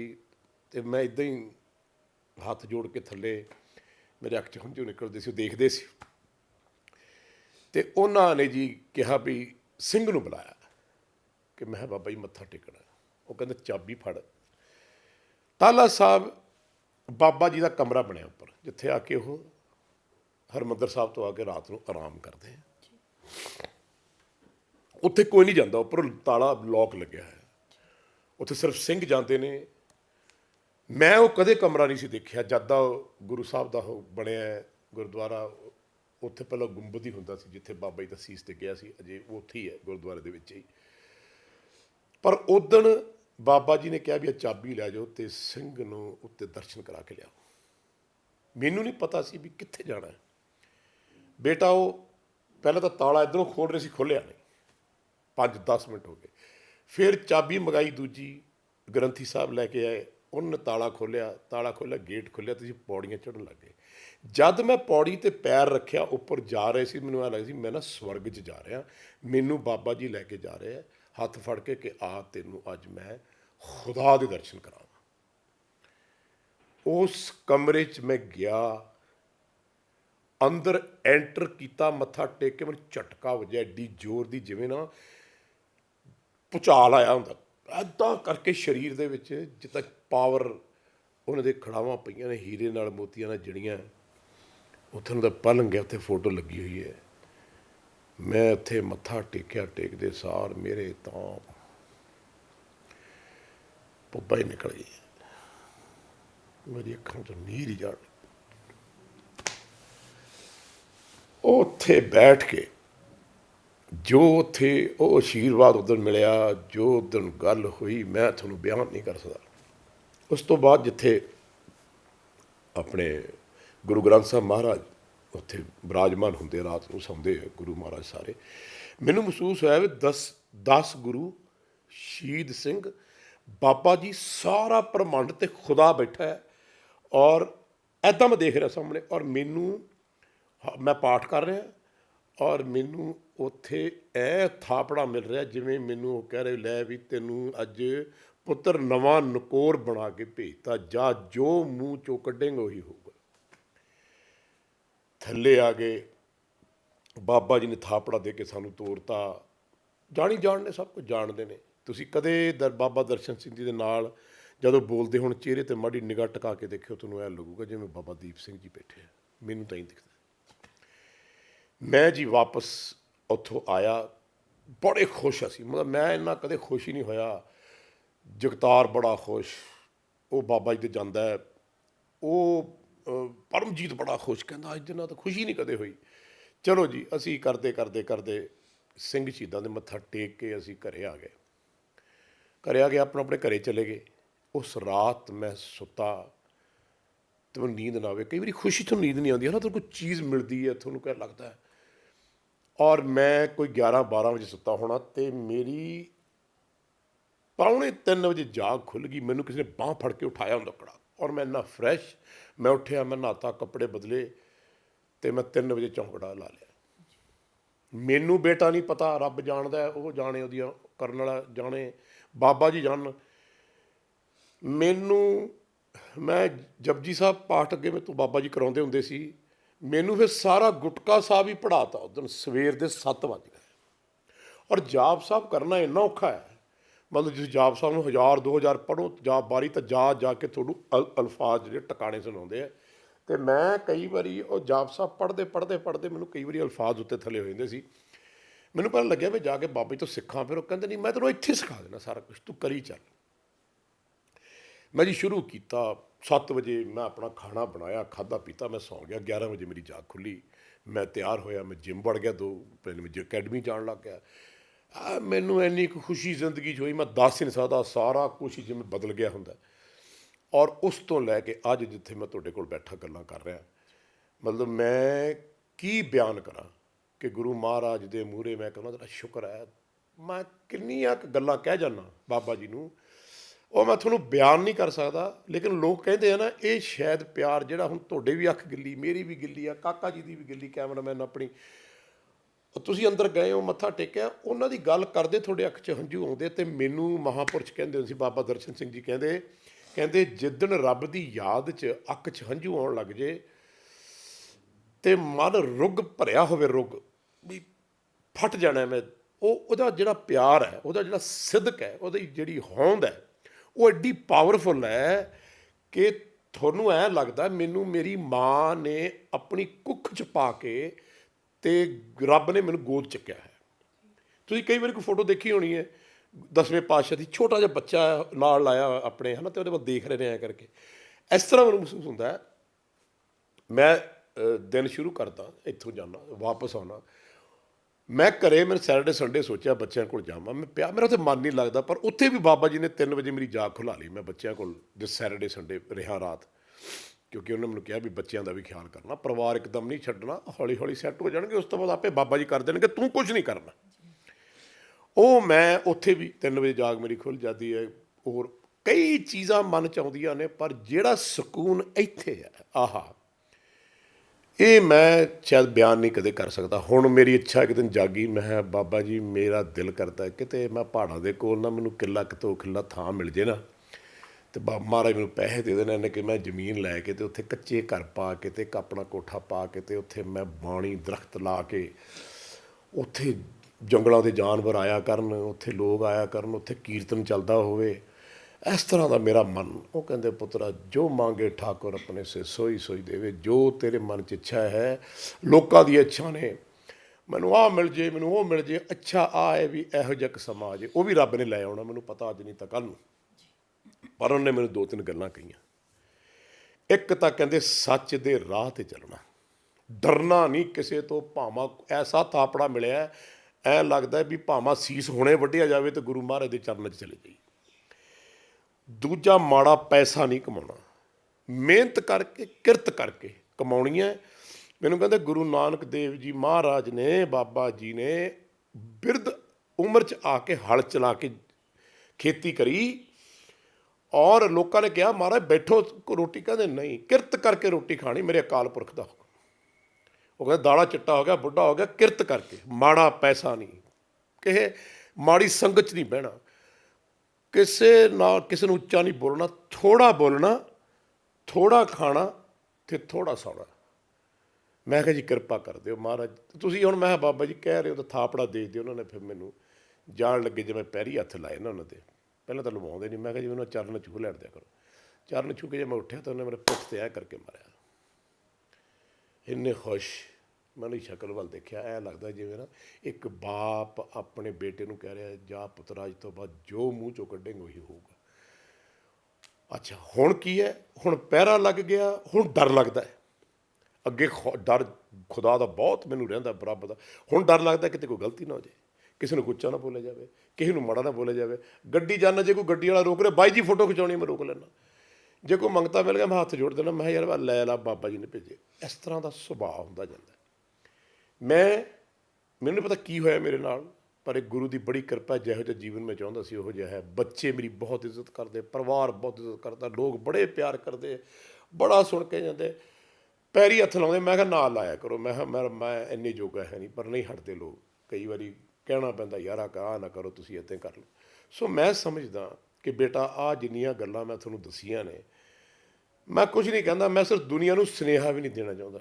ਸਿਰਫ ਆਪਣੀ ਇੱਕ ਜੀਵਨੀ ਇਸ ਕਰਕੇ ਤੁਹਾਨੂੰ ਦੱਸੀ ਹੈ ਵੀ ਉਸ ਪਰਮਾਤਮਾ ਨਾਲ ਲਿਵ ਲਾ ਕੇ ਉਹਦੇ 'ਤੇ ਅਰਦਾਸਾਂ ਕਰਕੇ ਕਿਤੇ ਆਪਣਾ ਜੀਵਨ ਆਪਾਂ ਇਸ ਰਸਤੇ 'ਤੇ ਤੋਰ ਲਈ। ਇਹ ਵੀ ਇੱਕ ਜੀਵਨ ਹੈ ਜਿਹੋ ਜਿਹਾ ਮੈਂ ਜੀ ਰਿਹਾ, ਜਾਂ ਮੈਨੂੰ ਗੁਰੂ ਮਹਾਰਾਜ ਦਾ ਹੁਕਮ। ਮੈਂ ਤਾਂ ਕੌਣ ਆ, ਮੈਂ ਤਾਂ ਕਈ ਵਾਰੀ ਮੇਰੇ ਮੂੰਹ ਮੈਂ ਨਿਕਲ ਜਾਂਦੀ, ਮੈਂ ਫਿਰ ਮੁੜ ਕੇ ਆਪਦੇ ਸਿਰ 'ਚ ਬੜੀ ਉਹਦੀ ਚਪੇੜ ਮਾਰਦਾ ਹੁੰਦਾ ਵੀ ਤੂੰ ਮੈਂ ਕਿਉਂ ਕਹਿਣਾ। ਅਤੇ ਉਹ ਮੈਨੂੰ ਮਾਫ਼ ਕਰ ਦਿਓ। ਉਹ ਜੀਵਨ ਹੀ ਐਸਾ ਉਹਨਾਂ ਨੇ ਮੇਰਾ ਸ਼ੁਰੂ ਕਰਤਾ ਹੈ ਜਿਹੜਾ ਮੈਂ ਚਾਹੁੰਦਾ ਸੀ ਮੇਰਾ ਜੀਵਨ ਇਸ ਤਰ੍ਹਾਂ ਦਾ ਹੋਵੇ। ਹੁਣ 24 ਘੰਟੇ 'ਚੋਂ 24 ਘੰਟੇ ਜਿਹੜੇ ਹੈ ਉਹ ਵਾਹਿਗੁਰੂ ਵਾਹਿਗੁਰੂ। ਜਿਮ ਵੀ ਜਾਂਦੇ ਆ, ਉੱਥੇ ਵੀ ਇਹੀ।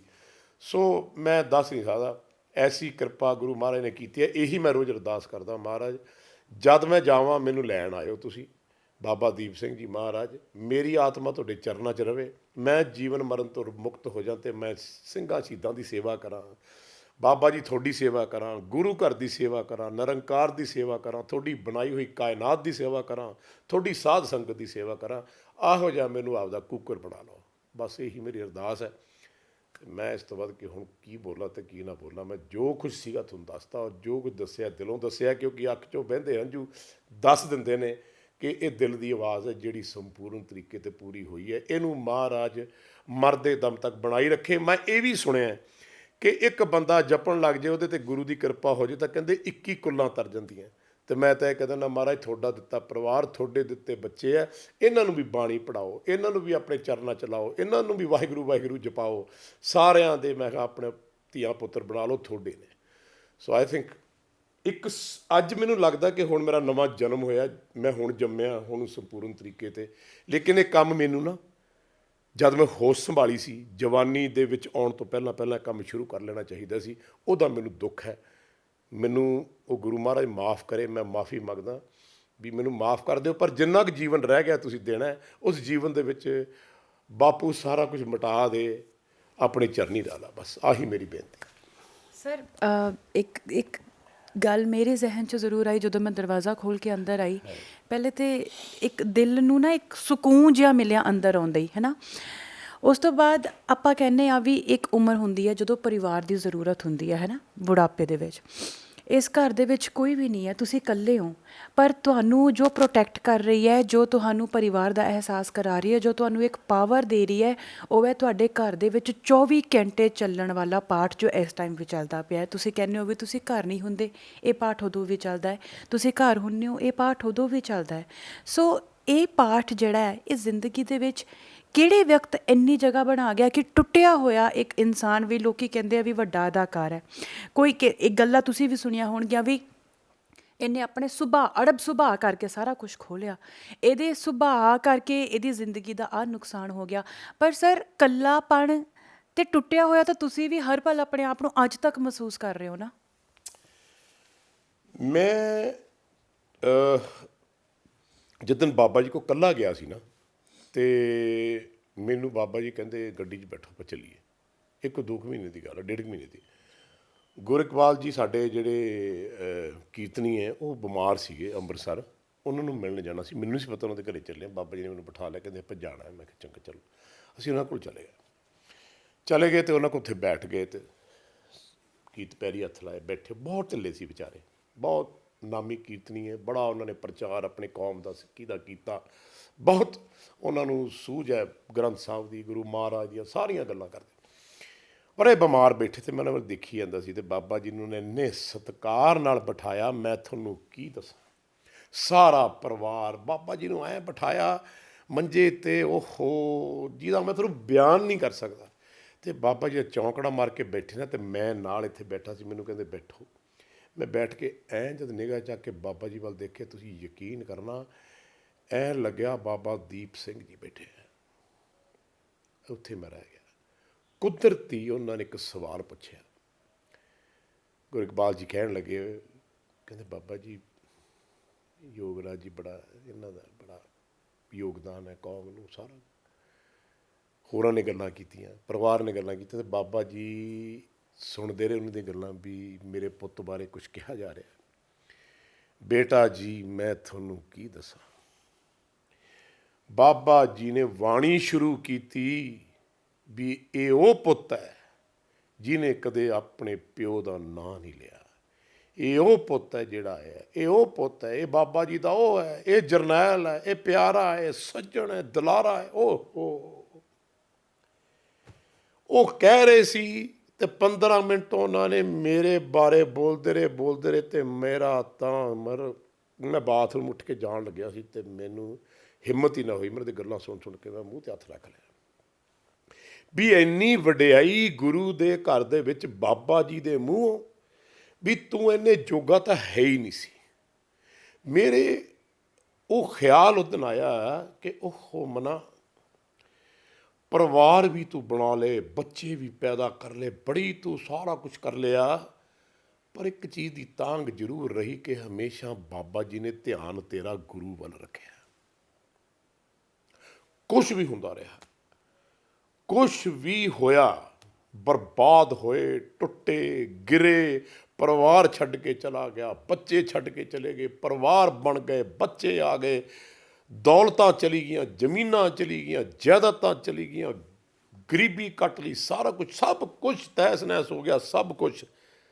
ਲੇਕਿਨ ਇਹ ਖਿਆਲ ਆਇਆ ਕਿ ਯੋਗਰਾਜ ਸਿੰਘ ਅੱਜ ਵੀ ਤੂੰ ਜਿਉਣਾ ਦੇਖ ਕਿਵੇਂ ਤੈਨੂੰ ਗੁਰੂ ਮਹਾਰਾਜ ਨੇ ਥਾਪੜਾ ਦਿੱਤਾ। ਅੱਜ ਵੀ ਹੀਰੇ ਜਵਾਹਰਾਤ ਰਾਜੇ ਮਹਾਰਾਜਿਆਂ ਵਾਂਗੂ ਤੂੰ ਜ਼ਿੰਦਗੀ ਬਤੀਤ ਕਰਦਾ, ਤੈਨੂੰ ਕਿਸੇ ਚੀਜ਼ ਦਾ ਘਾਟਾ ਨਹੀਂ ਹੈ। ਉਧਰ ਮੈਨੂੰ ਮਹਿਸੂਸ ਹੋਇਆ। ਲੇਕਿਨ ਜਿਹੜਾ ਸਵਾਲ ਤੁਸੀਂ ਪੁੱਛਿਆ ਨਾ ਕਿ ਬੰਦਾ ਟੁੱਟਦਾ ਕਿਉਂ ਹੈ, ਬੰਦੇ 'ਚ ਦੁੱਖ ਕਦ ਆਉਂਦੇ ਨੇ, ਜਦ ਉਹ ਗੁਰੂ ਮਹਾਰਾਜ ਤੋਂ ਬੇਮੁਖ ਹੁੰਦਾ, ਜਦ ਗੁਰੂ ਤੋਂ ਬੇਮੁਖ ਹੁੰਦਾ, ਜਦ ਉਹ ਰੱਬ ਤੋਂ ਬੇਮੁਖ ਹੁੰਦਾ। ਜਿਹਨੇ ਢਿੱਡ 'ਚ ਪਾਲ ਕੇ ਜਨਮ ਬੱਚੇ ਦੇ ਉੱਥੇ ਖਾਣਾ ਪਹੁੰਚਾਇਆ, ਉਹਦੇ ਵਿੱਚ ਆਪਣੀ ਜੋਤ ਰੱਖੀ, ਸਰੀਰ ਦਿੱਤਾ, ਦੁਨੀਆ ਦਿਖਾਈ, ਬ੍ਰਹਮੰਡ ਦਿਖਾਇਆ, ਤਾਰੇ ਚੰਦ ਦਿਖਾਏ, ਆਪਦੀ ਹੋਂਦ ਦਿਖਾਈ, ਉਹ ਆਤਮਾ ਮੇਰੇ ਵਰਗੀ ਇਸ ਦੁਨੀਆਦਾਰੀ ਦੇ ਵਿੱਚ ਫਸ ਕੇ, ਜਿਹਦੀ ਕੋਈ ਲੋੜ ਨਹੀਂ, ਵਿਆਹ ਕਰਾਉਣ ਦੀ ਕੋਈ ਲੋੜ ਨਹੀਂ, ਬੱਚੇ ਜੰਮਣ ਦੀ ਕੋਈ ਲੋੜ ਨਹੀਂ, ਘਰ ਵਸਾਉਣ ਦੀ ਕੋਈ ਲੋੜ ਨਹੀਂ। ਲੇਕਿਨ ਗੁਰੂ ਮਹਾਰਾਜ ਇਹ ਦੱਸ ਗਏ ਵੀ ਇਹ ਸਾਰਾ ਕੁਛ ਵੀ ਵਸਾ, ਸਭ ਕੁਛ ਕਰ, ਧਿਆਨ ਰੱਬ ਵੱਲ ਰੱਖ, ਧਿਆਨ ਗੁਰੂ ਵੱਲ ਰੱਖ, ਧਿਆਨ ਤੇਰਾ ਪਰਮਾਤਮਾ ਵੱਲ ਹੋਵੇ, ਧਿਆਨ ਤੇਰਾ ਸ਼ਹੀਦਾਂ ਸਿੰਘਾਂ ਵੱਲ ਹੋਵੇ, ਧਿਆਨ ਤੇਰਾ ਬਾਬਾ ਜੀ ਵੱਲ ਹੋਵੇ। ਜੋ ਤੂੰ ਕਰੇ, ਤੇਰੇ ਬੱਚੇ, ਤੇਰੀ ਦਿੱਤੀ ਜਨਾਨੀ, ਤੇਰੇ ਦਿੱਤੇ ਪੈਸੇ, ਤੇਰੀ ਦਿੱਤੀ ਦਾਤ, ਸਭ ਕੁਝ ਤੇਰਾ, ਸਭ ਕੁਝ ਤੇਰਾ, ਮੈਂ ਕੱਖ ਵੀ ਨਹੀਂ। ਰੋਲਰ ਕੋਸਟਰ ਲਾਈਫ ਰਹੀ ਹੈ। ਸ਼ਾਇਦ ਜੇ ਇੰਨਾ ਕੁਛ ਨਾ ਜ਼ਿੰਦਗੀ 'ਚ ਹੁੰਦਾ ਤਾਂ ਸ਼ਾਇਦ ਆਹ ਦੌਰ ਨਹੀਂ ਸੀ ਬਣਨਾ। ਸ਼ਾਇਦ ਬਾਬਾ ਜੀ ਨੇ ਜਾਂ ਗੁਰੂ ਘਰ ਨੇ ਜਾਂ ਅਕਾਲ ਪੁਰਖ ਮਹਾਰਾਜ ਨੇ ਇਕੱਠੀ ਵਿਧੀ ਬਣਾਈ ਵੀ ਇਹਨੂੰ ਇਹ ਗੜਵਾ ਧੋਣਾ, ਸਾਫ਼ ਕਰਨਾ, ਅਤੇ ਇਹਨੂੰ ਆਈਓ ਸਾਫ਼ ਕਰਨਾ। ਬੜੇ ਉਹਨਾਂ ਨੇ ਯਾਰ ਦੋਸਤ ਵੀ ਦਿਖਾਤੇ, ਰਿਸ਼ਤੇਦਾਰ ਵੀ ਦਿਖਾਤੇ, ਔਲਾਦਾਂ ਵੀ ਦਿਖਾਤੀਆਂ, ਪਰਿਵਾਰ ਵੀ ਦਿਖਾਤੇ, ਸਭ ਕੁਝ ਦਿਖਾਤੇ, ਅਤੇ ਅਲਟੀਮੇਟਲੀ ਮੈਨੂੰ ਇੱਕ ਸਵਾਲ ਪੁੱਛਿਆ, ਤੇਰਾ ਕੌਣ ਬਣਿਆ ਹੈ? ਨਹੀਂ, ਕੋਈ ਨਹੀਂ ਦਿਖਦਾ, ਸਭ ਆਰਟੀਫਿਸ਼ਲ ਹੈ, ਸਭ ਝੂਠ ਹੈ, ਸਭ ਖਤਮ ਹੋਣ ਵਾਲਾ, ਇਸ ਸਥਾਈ ਰਹਿਣਾ ਹੀ ਨਹੀਂ ਕਦੇ। ਹੁਣ ਮੈਨੂੰ ਬਾਬਾ ਜੀ ਇੱਕ ਦਿਨ ਪੁੱਛਦੇ, ਹੁਣ ਦੇਖੋ ਜੋ ਸਵਾਲ ਮੈਂ ਤੁਹਾਡੇ ਨਾਲ ਕਰ ਰਿਹਾ, ਮੈਨੂੰ ਪੁੱਛਦੇ ਆ, ਕਹਿੰਦੇ ਆਪਾਂ ਹੋਰ ਕੁਛ ਤਾਂਘ ਰਹਿ ਗਈ ਪੁੱਤ?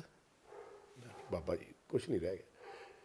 ਕਹਿੰਦੇ ਸਭ ਕੁਛ ਕਰ ਲਿਆ, ਸਭ ਕੁਝ ਦਾਤੀ, ਹੁਣ ਪੁੱਤ ਐਂ ਕਰ, ਹੁਣ ਜਿੱਥੋਂ ਤੂੰ ਆਇਆ ਉੱਥੇ ਲੜ ਲੱਗ ਜਾ। ਮੈਨੂੰ ਇਹ ਗੱਲ ਉਹਨੇ 6 ਮਹੀਨੇ ਪਹਿਲਾਂ ਕਹੀ ਸੀ। ਮੈਂ ਬਾਬਾ ਜੀ ਤੁਸੀਂ ਕਿਰਪਾ ਕਰੋ, ਮੇਰੇ ਤਾਂ ਹੱਥ ਵਾਸੀ ਕੱਖ ਨਹੀਂ। ਫਿਰ ਉਹਨੇ ਮੈਨੂੰ ਕਿਹਾ ਤੁਸੀਂ ਆਹ ਪਾਠ ਸ਼ੁਰੂ ਕਰ ਦਿਓ, ਆਹ ਗੁਰੂ ਚੌਪਈ ਸਾਹਿਬ ਮੈਂ ਮੂੰਹ ਜ਼ਬਾਨੀ ਯਾਦ ਕੀਤਾ ਸੀ। ਪਹਿਲਾ ਪਾਠ ਕਰਨਾ, ਧਿਆਨ ਕਦੇ ਕੁਛ, ਹੁਣ ਉੱਥੇ ਸਥਿਰ ਰਹਿਣ ਲੱਗ ਗਿਆ, ਟਿਕਾ ਹੋਣ ਲੱਗ ਗਿਆ। ਸੋ ਆਈ ਥਿੰਕ ਇਹ ਸਾਰਾ ਕੁਛ ਜਿਹੜਾ ਹੋਇਆ, ਜਿਹੜੇ ਤੁਹਾਡੇ ਧਰਮ ਨੇ, ਕਰਮ ਨੇ, ਪਰਿਵਾਰ ਤੁਸੀਂ ਬਣਾਇਆ, ਤੁਸੀਂ ਉਹਦੇ ਲਈ ਮਿਹਨਤ ਕਰਦੇ ਹੋ। ਜਿੰਨਾ ਕੁ ਮੇਰੇ ਜੋਗਾ ਹੈਗਾ ਮੈਂ ਕਰਦਾ, ਮੈਂ ਪਰਿਵਾਰ ਨੂੰ ਦਿੰਦਾ, ਜਿੰਨਾ ਕੁ ਮੈਂ ਸੌਖਾ ਰੱਖ ਸਕਦਾ ਮੈਂ ਰੱਖ ਰਿਹਾ, ਕਿਉਂਕਿ ਮੇਰੀ ਡਿਊਟੀ ਹੈ।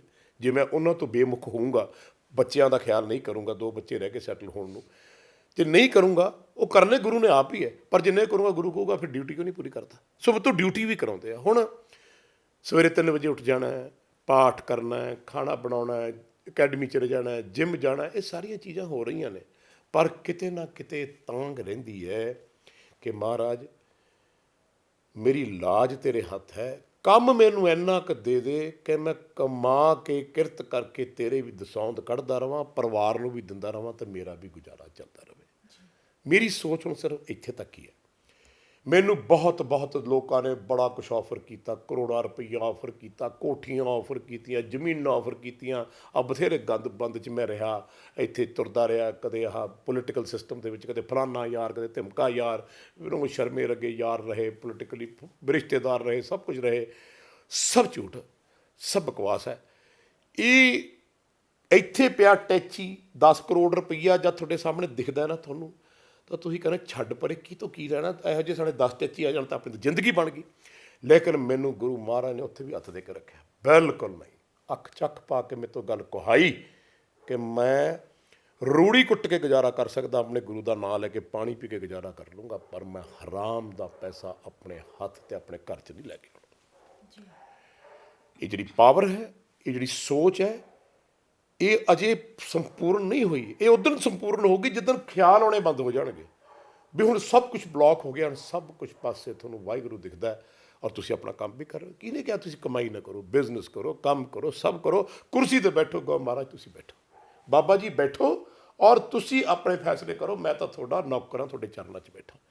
ਇਸ ਤਰ੍ਹਾਂ ਦੀ ਤੁਸੀਂ ਕੰਮ ਤੇ ਜਾਂਦੇ ਹੋ, ਮੈਂ ਕੰਮ ਤੇ ਜਾਂਦਾ, ਮੈਂ ਬਾਬਾ ਜੀ ਨੂੰ ਕਹਿੰਦਾ ਮੇਰੇ ਕੰਮ ਸੰਪੂਰਨ ਤੁਸੀਂ ਕਰਨਾ, ਤੁਸੀਂ ਕਰੋ ਨਾ, ਮੈਨੂੰ ਕੁਛ ਨਹੀਂ ਆਉਂਦਾ, ਆਪੇ ਹੀ ਬੀਬਾ ਜੀ ਹੋਈ ਜਾਂਦਾ। ਮੈਂ ਤੁਹਾਨੂੰ ਦੱਸ ਹੀ ਨਹੀਂ ਸਕਦਾ। ਪੈਸਾ ਆ ਗਿਆ, ਫਿਲਮ ਸਾਈਨ ਕਰ ਲਈ, ਫਿਲਮ ਪੈਸਾ ਆ ਲਾ ਭਾਈ ਕਰ ਦਿਓ, ਕਹਤਾ ਭਾਈ ਇੰਨਾ ਹੈਗਾ ਰੱਖ ਲਓ, ਇੰਨਾ ਕੁ ਮੇਰਾ ਖਰਚਾ ਮੈਨੂੰ ਦੇ ਦਿਓ। ਮੈਂ ਪੁੰਜੇ ਸੌ ਸਕਦਾ, ਪਰ ਜਿਨ੍ਹਾਂ ਨੂੰ ਮੈਂ ਲੜ ਲਾਇਆ ਮੇਰੇ ਪਰਿਵਾਰ ਨੂੰ, ਉਹਨਾਂ ਨੂੰ ਮੈਂ ਕਹਿੰਦਾ ਮਹਾਰਾਜ ਇਹਨਾਂ ਨੂੰ ਮਖਮਲ ਦੇ ਮੰਜੇ ਦੇਈ, ਪਰ ਜੇ ਮਖਮਲ ਦੇ ਮੰਜੇ ਤੈਨੂੰ ਸਵਾਉਣਾ, ਇਹਨਾਂ ਨੂੰ ਆਪਣਾ ਨਾਮ ਜ਼ਰੂਰ ਦੇਈ। ਮੈਨੂੰ ਤਾਂ ਤੂੰ ਚਟਾਈ ਤੇ ਸਵਾ ਦੇ, ਪਰ ਮੈਨੂੰ ਆਪਦੇ ਚਰਨ ਫੜਾ ਦੇ, ਬਸ ਮੈਂ ਤੇਰੇ ਚਰਨਾਂ 'ਚ ਰਹਿਣਾ, ਮੇਰੀ ਹੋਰ ਕੋਈ ਇੱਛਾ ਹੀ। ਸਰ, ਤੁਸੀਂ ਅੱਜ ਪਰਿਵਾਰ ਦੀ ਫਿਕਰ ਵੀ ਕਰਦੇ ਹੋ, ਜ਼ਿੰਮੇਵਾਰੀਆਂ ਵੀ ਨਿਭਾਉਂਦੇ ਹੋ, ਜਿੰਨਾ ਹੋ ਸਕਦਾ ਉਸ ਤੋਂ ਵੱਧ ਕਰਦੇ ਹੋ, ਹੈ ਨਾ। ਤੁਸੀਂ ਕਈ ਪਰਿਵਾਰ ਆਪਣੇ ਨਾਲ ਜੁੜੇ ਹੋਏ 3 ਜਾਂ 4 ਪਰਿਵਾਰਾਂ ਨੂੰ ਸੈਟਲ ਵੀ ਕੀਤਾ, ਉਹਨਾਂ ਨੂੰ ਉਹਨਾਂ ਦੀ ਜ਼ਿੰਦਗੀ ਦੇ ਵਿੱਚ ਸੁਖੀ ਵੀ ਰੱਖਿਆ। ਅਕੈਡਮੀ ਦੀ ਤੁਸੀਂ ਗੱਲ ਕੀਤੀ ਕਿ ਤੁਸੀਂ ਅੱਜ ਵੀ ਉਨੇ ਸਟ੍ਰਿਕਟ ਟੀਚਰ ਹੋ ਜਿੰਨੇ ਯੂਵੀ ਦੇ ਟਾਈਮ 'ਤੇ ਸੀ, ਕਿਉਂਕਿ ਯੂਵੀ ਨੂੰ ਕਿਤੇ ਨਾ ਕਿਤੇ ਸੀ ਵੀ ਮੇਰੇ ਫਾਦਰ ਸਾਹਿਬ ਬਾਹਲੀ ਹੀ ਸਟ੍ਰਿਕਟ ਸੀ। ਪਹਿਲਾ ਸਵਾਲ। ਦੂਜਾ ਕਿ ਜਿਸ ਤਰ੍ਹਾਂ ਰਜਨੀਕਾਂਤ ਜੀ ਨੇ ਤੁਹਾਨੂੰ ਗਲਵੱਕੜੀ 'ਚ ਲੈ ਕੇ ਕਿਹਾ ਸੀ ਵੀ ਸਾਨੂੰ ਮਾਣ ਹੈ ਤੁਹਾਡੇ 'ਤੇ, ਤੁਹਾਡੇ ਵਰਗੇ ਬਾਪ ਦੇ ਜਿੰਨੇ ਹੀਰੇ ਵਰਗਾ ਪੁੱਤ ਯੂਵੀ ਦੇ ਰੂਪ ਦੇ ਵਿੱਚ ਦੇਸ਼ ਨੂੰ ਦਿੱਤਾ ਹੈ, ਕਿ ਪਰਿਵਾਰ ਵੱਲੋਂ ਤੁਹਾਨੂੰ ਕਦੀ ਇਹ ਸੁਣਨ ਦੇ ਵਿੱਚ ਆਇਆ ਕਿ ਸਿੰਘ ਸਾਹਿਬ ਸਾਨੂੰ ਅੱਜ ਬੜਾ ਫਖਰ ਮਹਿਸੂਸ ਹੋਇਆ, ਸਾਨੂੰ ਅੱਜ ਕਿਹਾ ਗਿਆ ਕਿ ਤੁਸੀਂ ਯੋਗਰਾਜ ਦੇ ਪਰਿਵਾਰ ਦੇ ਲੋਕ ਹੋ, ਵੀ ਤੁਹਾਡੀ ਜ਼ਿੰਮੇਵਾਰੀ ਆਪਣੀ ਦੌਲਤ ਸ਼ੋਹਰਤ ਨੂੰ ਸਭ ਨੂੰ ਦੇਖਦਿਆਂ ਹੋਇਆ ਵੀ ਉਹ ਬਖੂਬੀ ਨਿਭਾ ਰਿਹਾ ਹੈ? ਮੈਨੂੰ ਇਹ ਕੰਪਲੀਮੈਂਟ ਮੇਰੀ ਵਾਈਫ ਤੋਂ ਮਿਲਿਆ, ਨੀਨਾ ਜੀ ਤੋਂ। ਉਹਨਾਂ ਨੇ ਮੈਨੂੰ ਇੱਕ ਦਿਨ ਪਰਿਵਾਰ ਬੈਠਾ ਸੀ, ਉਹਨਾਂ ਦੀ ਮਾਂ ਤੋਂ ਮਿਲਿਆ, ਐਮੀ ਤੋਂ ਮਿਲਿਆ, ਵਿਕਟਰ ਤੋਂ ਮਿਲਿਆ, ਫਾਦਰਸ ਡੇ 'ਤੇ ਮਿਲਿਆ, ਹਸਬੈਂਡ ਡੇ 'ਤੇ ਮਿਲਿਆ, ਸੰਸ ਡੇ 'ਤੇ ਮਿਲਿਆ। ਯੂਵੀ ਤੋਂ ਮੈਨੂੰ ਕੰਪਲੀਮੈਂਟ ਮਿਲਿਆ ਕਿ ਐਸਾ ਬਾਪ ਸਟ੍ਰਿਕਟ ਸੀ, ਜੋ ਵੀ ਸੀ ਉਹ ਤੌਰ ਤਰੀਕੇ। ਇੰਨੇ ਸਵਾਲ ਤੁਸੀਂ ਪੁੱਛ ਲਏ, ਮੈਂ ਹੌਲੀ ਹੌਲੀ ਇਕੱਲਾ ਇਕੱਲਾ ਜਵਾਬ ਦੇਣਾ। ਉਹ ਮੈਨੂੰ ਸਾਰੇ ਇੰਨਾ ਪਿਆਰ ਕਰਦੇ ਆ। ਯੂਵੀ ਦਾ ਲਿਖਿਆ ਬੈਠ ਪਿਆ, ਜਿਹਦੇ ਉੱਤੇ ਨੇ ਆਪਣਾ ਸਾਰਾ ਦਿਲ ਖੋਲ੍ਹ ਕੇ ਲਿਖਤਾ, ਮੇਰੇ ਲਈ ਤਾਂ ਆ ਪ੍ਰਾਈਸਲੈਸ ਹੈ। ਇਹ ਬੱਲੇ ਨੂੰ ਮੈਂ ਦੇਖਦਾ, ਮੈਂ ਕਹਿੰਦਾ ਤੇਰਾ ਕੰਮ ਪੂਰਾ ਹੋ ਗਿਆ। ਯੂਵੀ ਦੀਆਂ ਬੜੀਆਂ ਕੰਪਲੇਂਟਸ ਰਹੀਆਂ, ਲੇਕਿਨ ਕੁਝ ਹੁੰਦੇ ਨੇ ਅਰਬੀ ਜੰਗਲੀ ਘੋੜੇ, ਉਹਨਾਂ 'ਤੇ ਸਵਾਰੀ ਕਰਨੀ ਬੜੀ ਔਖੀ ਹੈ, ਲੇਕਿਨ ਉਹ ਭੱਜਦੇ ਬੜੀ ਤੇਜ਼ ਨੇ, ਉਹਨਾਂ ਦੀ ਸਪੀਡ ਬੜੀ ਹੁੰਦੀ ਹੈ। ਯੂਵੀ ਉਹਨਾਂ 'ਚੋਂ ਇੱਕ ਸੀ। ਉਹਨੂੰ ਟਰੀਟਮੈਂਟ ਜਿਹੜੀ ਮੈਂ ਦਿੱਤੀ, ਉਹ ਟਰੀਟਮੈਂਟ ਦੀ ਲੋੜ ਸੀ, ਕਿਉਂਕਿ ਦਾਦੀ ਵੱਲੋਂ ਪੈਂਪਰਿੰਗ ਇੰਨੀ ਸੀ ਕਿ ਜ਼ਿੰਦਗੀ ਦੇ ਵਿੱਚ ਦਾਦੀ ਕਹਿੰਦੀ ਸੀ ਤੂੰ ਮਰ ਜਾ ਤਾਂ ਮੇਰਾ ਪੋਤਾ ਜਿਉਂਦਾ ਰਹੇ, ਮੈਨੂੰ ਕੋਈ ਪਰਵਾਹ ਨਹੀਂ, ਤੂੰ ਇਹ 'ਤੇ ਜ਼ੁਲਮ ਕਰਦਾ। ਉਹਦੀ ਪਰਵਰਿਸ਼ ਇੱਕ ਅਲੱਗ ਚੀਜ਼ ਸੀ, ਉਸ ਪਰਿਵਾਰ ਦੀ ਪਰਵਰਿਸ਼ ਇੱਕ ਅਲੱਗ ਚੀਜ਼ ਸੀ, ਉਸ ਦੌਰ ਦੀ ਇੱਕ ਅਲੱਗ ਚੀਜ਼ ਸੀ। ਵਿਕਟਰ ਹੋਣੀ, ਐਮੀ ਹੋਣੀ, ਇਹ ਅਮਰੀਕਾ ਪੈਦਾ ਹੋਏ, ਯੂਵੀ ਜ਼ੋਰਾ ਮੇਰੇ ਕੋਲ ਪੈਦਾ ਹੋਏ। ਉਦੋਂ ਹਾਲਾਤ ਕੁਛ ਹੋਰ ਸੀ, ਉਦੋਂ ਮੌਸਮ ਕੁਛ ਹੋਰ ਸੀ, ਉਦੋਂ ਦਲੀਲ ਕੁਛ ਹੋਰ ਸੀ, ਉਦੋਂ ਗੱਲ ਕੁਛ ਹੋਰ ਸੀ, ਉਦੋਂ ਜਵਾਨੀ ਸੀ, ਉਦੋਂ ਐ ਸੀ ਮੈਂ ਆਹ ਵੀ ਬਣਾ ਦੇਣਾ, ਮੈਂ ਆਹ ਵੀ ਬਣਾ ਦੇਣਾ। ਮੈਂ ਤਾਂ ਯੂਵੀ ਨੂੰ ਇੱਥੇ ਤੱਕ ਕਹਿੰਦਾ ਹੁੰਦਾ, ਮੈਂ ਕਿਹਾ ਬੇਟਾ ਜੇ ਕਿ ਤੂੰ ਮਾੜਾ ਜਿਹਾ ਮੇਰੇ ਨਾਲ ਟਿਕ ਜਾਂਦਾ ਨਾ, ਮੈਂ ਚੰਦ 'ਤੇ ਕੋਠੀ ਪਾ ਲੈਂਦਾ, ਮੈਂ ਦੁਨੀਆ ਖਰੀਦ ਕੇ ਤੇਰੇ ਪੈਰਾਂ ਦੇ ਦਿੰਦਾ। ਅਤੇ ਉਹ ਮੈਂ ਕਦੇ ਸੋਚਿਆ ਵੀ ਜੇ ਤੂੰ ਇਹ ਕਰ ਲੈਂਦਾ ਤਾਂ ਫਿਰ ਕੀ ਹੋ ਜਾਂਦਾ ਹੈ। ਸੋ ਆਈ ਥਿੰਕ ਜਿਹੜਾ ਤੁਸੀਂ ਸਵਾਲ ਪੁੱਛਿਆ ਮੈਨੂੰ, ਬੜੀ ਵਾਰੀ ਕਿਹਾ। ਮੇਰੀ ਮਾਂ ਜਿਹਨਾਂ 6 ਧੀਆਂ ਸੀ, ਇਹ ਨੀਨਾ ਹੁਣੀ ਜਿਹੜੀ ਉਹਦੀ ਸੈਕੰਡ ਮੈਰਿਜ ਹੈ, ਉਹ ਮਾਂ ਨੇ ਹਮੇਸ਼ਾ ਕਿਹਾ ਕਿ ਮੇਰੇ ਢਿੱਡੋਂ ਜੰਮਾ ਵੀ ਇੱਦਾਂ ਦਾ ਨਹੀਂ ਹੋ ਸਕਦਾ ਸੀ, ਮੇਰੇ ਲਈ ਸੰਪੂਰਨ ਹੋ ਗਿਆ। ਮੇਰੀ ਉਸ ਭੈਣ ਨੇ ਕਿਹਾ ਬਾਪੂ ਜੀ ਦੇ ਪਹਿਲੇ ਵਿਆਹ 'ਚੋਂ, ਇਹਨੇ ਮੈਨੂੰ ਮੰਗ ਕੇ ਬਾਬਾ ਜੀ ਤੋਂ ਲਿਆ ਸੀ, ਬੀਬਾ ਗੁਰਜੀਤ ਨੇ। ਇਹਨਾਂ ਨੇ ਮੈਨੂੰ ਕਿਹਾ ਇੱਕ ਦਿਨ, ਕਹਿੰਦੇ ਵੀਰ ਮੇਰੇ, ਮੈਨੂੰ ਤੇਰੇ ਵਿੱਚੋਂ ਆਪ ਮੇਰਾ ਪਿਓ ਵੀ ਮਿਲ ਗਿਆ ਅਤੇ ਮੈਨੂੰ ਭਰਾ ਵੀ ਮਿਲ ਗਿਆ, ਮੇਰੇ ਲਈ ਸੰਪੂਰਨ ਹੋ ਗਿਆ। ਮੇਰੇ ਮਾਤਾ ਪਿਤਾ ਜੀ ਨੇ ਮੈਨੂੰ ਕਿਹਾ ਏਕ ਹੋ ਨੇਕ ਹੋ ਤੇਰੇ ਜੈਸਾ ਹੋ, ਮੈਨੂੰ ਸਭ ਕੁਝ ਮਿਲ ਗਿਆ। ਮੇਰੇ ਬੱਚਿਆਂ ਨੇ ਕਿਹਾ ਐਸਾ ਬਾਪ ਦੁਨੀਆ 'ਚ ਨਹੀਂ ਮਿਲ ਸਕਦਾ। ਮੇਰੀ ਵਾਈਫ ਨੇ ਕਿਹਾ ਇਹੋ ਜਿਹਾ ਹਸਬੈਂਡ ਨਹੀਂ ਮਿਲ ਸਕਦਾ। ਮੇਰੀ ਮਾਂ ਨੇ ਕਿਹਾ ਇਹੋ ਜਿਹਾ ਪੁੱਤ ਨਹੀਂ ਮਿਲ ਸਕਦਾ। ਮੈਨੂੰ ਸਾਰਾ ਕੁਝ ਹੀ ਮਿਲਿਆ, ਸਾਰਾ ਕੁਝ ਹੀ ਕੰਪਲੀਮੈਂਟ ਮਿਲਿਆ। ਅੱਜ ਵੀ ਲੋਕ ਆਉਂਦੇ ਨੇ, ਕਹਿੰਦੇ ਨੇ ਮਹਾਰਾਜ ਤੁਹਾਡੇ ਦਰਸ਼ਨ ਹੋ ਗਏ। ਮੈਂ ਕਿਹਾ ਯਾਰ ਨਾ ਕਿਹਾ ਕਰੋ ਇੱਦਾਂ, ਮੈਨੂੰ ਇੰਨਾ ਮੈਂ ਹੈ ਨਹੀਂ। ਮੈਂ ਕਿਹਾ ਮੈਂ ਤਾਂ ਜੁੱਤੀਆਂ ਮਹਾਰਾਜ ਦੀ ਮਿੱਟੀ ਆ, ਬਾਬਾ ਜੀ ਦੀ। ਪਰ ਉਹ ਇੰਨਾ ਸਤਿਕਾਰ ਮਿਲਿਆ, ਬਹੁਤ ਪਿਆਰ ਕਰਦੇ ਸਾਰੇ। ਜਿਹੜੇ ਮੇਰੇ ਤੋਂ ਟੁੱਟੇ ਹੋਏ ਆ, ਰੁੱਸੇ ਹੋਏ ਆ, ਮੈਂ ਉਹਨਾਂ ਨੂੰ ਵੀ ਹੱਥ ਜੋੜ ਕੇ ਮਾਫੀ ਮੰਗ ਕੇ, ਕਿਤੇ ਟਾਈਮ ਮਿਲਿਆ ਤਾਂ ਉਹਨੂੰ ਵੀ ਲੈ ਕੇ ਜੋੜਾਂਗੇ।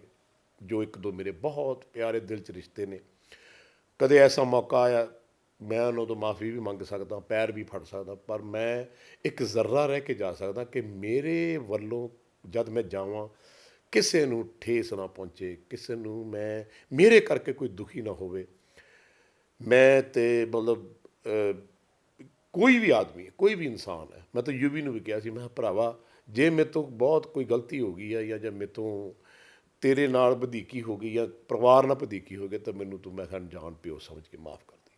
ਮੈਂ ਤਾਂ ਬੱਚਿਆਂ ਤੋਂ ਵੀ ਮਾਫੀ ਮੰਗ ਲੈਂਦਾ। ਮੈਂ ਤਾਂ ਆਪਣੀਆਂ ਜਿਹੜੀਆਂ ਵਾਈਫਸ ਨੇ ਉਹਨਾਂ ਤੋਂ ਮਾਫੀ ਮੰਗ ਲੈਂਦਾ ਕਿ ਭਾਈ ਮੇਰੇ ਤੋਂ ਗਲਤੀ ਹੈ। ਮੈਂ ਹਰੇਕ ਦੇ ਹੀ ਚੁੱਕ ਕੇ ਸਿਰ 'ਚ ਗੱਲ ਕਰਦਾ, ਕਿਉਂਕਿ ਮੈਨੂੰ ਗੁਰੂ ਮਹਾਰਾਜ ਨੇ ਆਖਿਆ ਤੈਂ ਆਪਣੇ ਮੂੰਹੋਂ ਕੁਛ ਨਹੀਂ ਕਹਿਣਾ ਕਿਸੇ ਨੂੰ। ਜੇ ਮੇਰਾ ਕੋਈ ਪੈਸਾ ਮਾਰ ਕੇ ਚਲਾ ਗਿਆ ਤਾਂ ਮੈਂ ਉਹਨੂੰ ਕਿਹਾ ਤੂੰ ਜਾਣੇ ਤੇ ਬਾਬਾ ਜੀ ਜਾਣੇ। ਜੇ ਮੇਰਾ ਕਿਸੇ ਨੁਕਸਾਨ ਕਰਤਾ, ਰੂਬੀ ਵਰਗਿਆਂ ਨੇ, ਵਿਨੋਦ ਵਰਗਿਆਂ ਨੇ, ਜਿਨ੍ਹਾਂ ਨੂੰ ਮੈਂ ਇੰਤਹਾ ਪਿਆਰ ਕੀਤਾ ਜ਼ਿੰਦਗੀ ਦੇ ਵਿੱਚ, ਆਪਣੇ ਦੋਸਤ ਬਣਾਏ, ਲਖਤੇ ਜਿਗਰ ਬਣਾਏ, ਮੈਂ ਇਹਨਾਂ ਨੂੰ ਵੀ ਮਾਫ ਕਰਤਾ। ਮੈਂ ਮਹਾਰਾਜ ਕੋਈ ਗੱਲ, ਤੁਸੀਂ ਜਾਣੋ ਤੇ ਇਹ ਜਾਣੋ। ਆਈ ਥਿੰਕ ਆਪਣੇ ਆਪ ਨੂੰ ਮਾਫ ਕਰਨਾ, ਮਾਫੀ ਮੰਗਣਾ ਅਤੇ ਦੂਜੇ ਨੂੰ ਮਾਫ ਕਰ ਦੇਣਾ, ਇਹੀ ਜ਼ਿੰਦਗੀ ਹੈ। ਜੇ ਤੁਸੀਂ ਇਹ ਸਿੱਖ ਲਓਗੇ ਤਾਂ ਮੈਂ ਸਮਝੂੰਗਾ ਸਾਰੀ ਦੁਨੀਆ ਹੀ ਤੁਹਾਨੂੰ ਪਿਆਰ ਕਰੂਗੀ। ਜੀ, ਸੋ ਗੱਲਬਾਤ ਤੁਹਾਡੇ ਨਾਲ ਹਮੇਸ਼ਾ ਹੀ ਕਰਕੇ ਸਿਰਫ ਨਾ ਇੱਕ ਪੋਜ਼ੀਟਿਵ ਪਾਵਰ ਮਿਲਦੀ ਹੈ, ਬਲਕਿ ਸਿੱਖਣ ਨੂੰ ਬਹੁਤ ਕੁਝ ਮਿਲਦਾ। ਹੋ ਸਕਦਾ ਹੈ ਕੁਝ ਚੀਜ਼ਾਂ, ਕੁਝ ਗਲਤੀਆਂ ਕਰਨ ਤੋਂ ਅਸੀਂ ਆਪਣੀ ਜ਼ਿੰਦਗੀ ਦੇ ਵਿੱਚ ਬਚਾਅ ਕਰ ਸਕੀਏ। ਔਰ ਸਭ ਤੋਂ ਵੱਡਾ ਲੈਸਨ ਜਿਹੜਾ ਤੁਸੀਂ ਦਿੱਤਾ ਹੈ ਕਿ ਪਰਮਾਤਮਾ ਦੀ ਮਰਜ਼ੀ ਤੋਂ ਬਿਨਾਂ ਕੁਝ ਨਹੀਂ ਹੁੰਦਾ, ਇਸ ਕਰਕੇ ਬੈਟਰ ਹੈ ਟਾਈਮ ਰਹਿੰਦਿਆਂ ਹੋਇਆਂ ਉਹਦਾ ਹੱਥ ਫੜ ਲਓ। ਸੋ ਕੀ ਕਹਿਣਾ ਚਾਹੋਗੇ ਸਰ, ਦਿਲ 'ਚ ਜੋ ਵੀ ਹੈ ਤੁਸੀਂ, ਮੈਂ ਚਾਹਾਂਗੀ ਮੈਂ ਬੇਟਾ ਜੀ ਪਹਿਲੀ ਗੱਲ ਤਾਂ ਇਹ ਹੈ ਵੀ ਤੁਸੀਂ ਧੀਏ, ਜਿਸ ਤਰ੍ਹਾਂ ਤੁਸੀਂ ਇੰਟਰਵਿਊ ਕੀਤੀ ਹੈ ਨਾ, ਮੈਨੂੰ ਐਂ ਲੱਗੀ ਜਾਂਦਾ ਜਿਵੇਂ ਮੇਰਾ ਇੱਕ ਬੇਟੀ ਘਰ ਦੀ ਆਪਣੇ ਬਾਪ ਨੂੰ ਪੁੱਛ ਰਹੀ ਹੈ। ਔਰ ਮੈਂ ਕਦੇ ਇੱਦਾਂ ਮਹਿਸੂਸ ਵੀ ਨਹੀਂ ਕੀਤਾ, ਔਰ ਸ਼ਾਇਦ ਇਹੋ ਜਿਹੀ ਇੰਟਰਵਿਊ ਕਦੇ ਹੋਈ ਵੀ ਨਹੀਂ ਹੋਈ। ਇਹੋ ਜਿਹੀਆਂ ਗੱਲਾਂ ਮੈਂ ਜ਼ਿੰਦਗੀ 'ਚ ਕਹੀਆਂ ਵੀ ਨਹੀਂ। ਇਸ ਮੁਕਾਮ 'ਤੇ ਆ ਕੇ ਕਦੇ ਨਹੀਂ ਜ਼ਿੰਦਗੀ 'ਚ ਇੰਨੇ ਅੱਖਾਂ ਭਰ ਕੇ, ਮਨ ਭਰ ਕੇ ਕਿਹਾ। ਪਤਾ ਨਹੀਂ ਕੀ ਗੱਲ ਹੈ, ਪਰ ਮੈਂ ਇੱਕ ਗੱਲ ਜ਼ਰੂਰ ਕਰਨਾ ਚਾਹੁੰਦਾ, ਸਾਰੇ ਲੋਕਾਂ ਦੇ ਸਾਹਮਣੇ, ਸਾਰੀ ਦੁਨੀਆ ਦੇ ਸਾਹਮਣੇ ਸਿਰ ਝੁਕਾ ਕੇ ਗੱਲ ਕਹਿਣਾ ਚਾਹੁੰਦਾ, ਜੇ ਮੇਰੇ ਤੋਂ ਕੋਈ ਗਲਤੀ ਹੋ ਗਈ ਹੈ, ਜੇ ਮੇਰੇ ਤੋਂ ਕੋਈ ਗੁਨਾਹ ਹੋ ਗਿਆ, ਜੇ ਮੈਂ ਕਿਸੇ ਦਾ ਦਿਲ ਦੁਖਾਇਆ, ਕਿਸੇ ਦਾ ਮਾੜਾ ਕੀਤਾ, ਤਾਂ ਜ਼ਰੂਰ ਹੱਥ ਜੋੜ ਕੇ ਮੈਂ ਉਸ ਇਨਸਾਨ ਤੋਂ ਮਾਫੀ ਮੰਗਦਾ। ਔਰ ਇੱਕ ਗੱਲ ਜ਼ਰੂਰ ਕਹਿਣਾ ਜ਼ਿੰਦਗੀ ਦੇ ਵਿੱਚ ਕਿ ਮੈਂ ਤੁਹਾਡੇ ਸਾਰਿਆਂ ਕੋਲ ਇੱਕ ਇਲਤਜਾ ਕਰਦਾ, ਵੈਸੇ ਤਾਂ ਪਤਾ ਨਹੀਂ ਤੁਸੀਂ ਮੰਨਣੀ ਕਿ ਨਹੀਂ ਮੰਨਣੀ, ਤੁਸੀਂ ਸਾਰੇ ਬਹੁਤ ਕੁਛ ਰੱਬ ਤੁਹਾਨੂੰ ਦੇਵੇ, ਲੰਬੀਆਂ ਉਮਰਾਂ, ਖੁਸ਼ੀਆਂ, ਤਰੱਕੀਆਂ, ਜੋ ਤੁਹਾਨੂੰ ਥੋੜ੍ਹਾ ਦਿਲ ਕਰਦਾ ਕਰੋ, ਪਰ ਤੁਸੀਂ ਉਸ ਰੱਬ ਦੀ ਉਂਗਲੀ ਫੜ ਕੇ ਜ਼ਰੂਰ ਚੱਲੋ। ਉਸ ਪਰਮਾਤਮਾ ਤੋਂ ਬਿਨਾਂ ਪੱਤਾ ਨਹੀਂ ਹਿੱਲਦਾ, ਨਹੀਂ ਹਿੱਲਦਾ, ਨਹੀਂ ਹਿੱਲਦਾ। ਜੇ ਆਹ ਚੀਜ਼ ਫੜ ਲਾਂਗੇ, ਮੈਨੂੰ ਬੜੀ ਖੁਸ਼ੀ ਹੋਊਗੀ ਕਿ ਮੈਂ ਆਪਣੇ ਜਾਣ ਤੋਂ ਬਾਅਦ, ਭਾਵੇਂ ਮੈਂ ਜਦ ਵੀ ਜਾਵਾਂ ਇਸ ਧਰਤੀ 'ਤੇ, ਮੈਂ ਇੱਕ ਖੁਸ਼ਹਾਲ ਦੇਸ਼, ਖੁਸ਼ਹਾਲ ਪੰਜਾਬ ਅਤੇ ਖੁਸ਼ਹਾਲ ਸੰਸਾਰ ਦੇਖਣਾ ਚਾਹੁੰਦਾ। ਬਸ ਇਹੀ ਮੇਰੀ ਬੇਨਤੀ ਹੈ। ਮੰਨ ਲਓਗੇ ਤਾਂ ਵੀ ਠੀਕ ਹੈ, ਨਹੀਂ ਮੰਨ ਲਓਗੇ ਤਾਂ ਵੀ ਤੁਹਾਡੀ ਮਰਜ਼ੀ।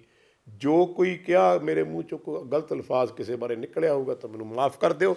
ਵਾਹਿਗੁਰੂ ਜੀ ਕਾ ਖਾਲਸਾ, ਵਾਹਿਗੁਰੂ ਜੀ ਕੀ ਫਤਿਹ। ਬਹੁਤ ਬਹੁਤ ਸ਼ੁਕਰੀਆ ਸਰ, ਬਹੁਤ ਸ਼ੁਕਰੀਆ, ਬਹੁਤ ਧੰਨਵਾਦ ਜੀ। ਸੋ ਇਹ ਇੰਟਰਵਿਊ ਨਹੀਂ ਸੀ, ਮੈਂ ਨਹੀਂ ਕਹਿ ਸਕਦੀ ਕਿ ਇੰਟਰਵਿਊ ਤੁਹਾਨੂੰ ਕਿ ਇਹ ਇੰਟਰਵਿਊ ਨਹੀਂ ਸੀ, ਇਹ ਗੱਲਾਂ ਬਾਤਾਂ ਸੀ ਸ਼ਾਇਦ ਇੱਕ ਬਾਪ ਦੀ ਦੀਆਂ, ਜੋ ਇੱਕ ਬਾਪ ਨੇ ਤੁਹਾਨੂੰ ਸਾਰਿਆਂ ਨੂੰ ਵੀ ਸਾਂਝੀਆਂ ਕੀਤੀਆਂ ਨੇ ਤੁਹਾਡੇ ਸਾਰਿਆਂ ਦੇ ਨਾਲ। ਸੋ ਸਾਰਿਆਂ ਨੂੰ ਆਪਣਾ ਮਨ, ਪਰਿਵਾਰ ਮਨ, ਜੋ ਵੀ ਗੱਲਾਂ ਸਾਂਝੀਆਂ ਕੀਤੀਆਂ ਨੇ, ਮੈਨੂੰ ਲੱਗਦਾ ਕਿ ਤੁਸੀਂ ਇਸ ਚੀਜ਼ ਨੂੰ ਸਮਝਣ ਦੀ ਕੋਸ਼ਿਸ਼ ਕਰੋ, ਕਿਉਂਕਿ ਜ਼ਿੰਦਗੀ ਆਫਟਰ ਆਲ ਇਸੇ ਹੀ ਇੱਕ ਗੋਲੇ ਦੇ ਆਲੇ ਦੁਆਲੇ ਘੁੰਮਦੀ ਹੈ, ਜਿਸ ਦੇ ਵਿੱਚ ਰੱਬ ਦੀ ਪਾਵਰ, ਰੱਬ ਦੀ ਸਟਰੈਂਥ ਕੀ ਹੈ ਅਸੀਂ ਜ਼ਰੂਰ ਜਾਣਿਆ। ਸੋ ਬਸ ਇਹਨਾਂ ਹੀ ਵਾਂਗੂ ਮੈਂ ਵੀ ਕਹਿਣਾ ਚਾਹਾਂਗੀ ਕਿ ਸਟੇ ਪੋਜ਼ੀਟਿਵ, ਆਪਣਾ ਤੇ ਆਪਣਿਆਂ ਦਾ ਰੱਖੋ ਖਿਆਲ। ਦਿਓ ਇਜਾਜ਼ਤ, ਸਤਿ ਸ਼੍ਰੀ ਅਕਾਲ।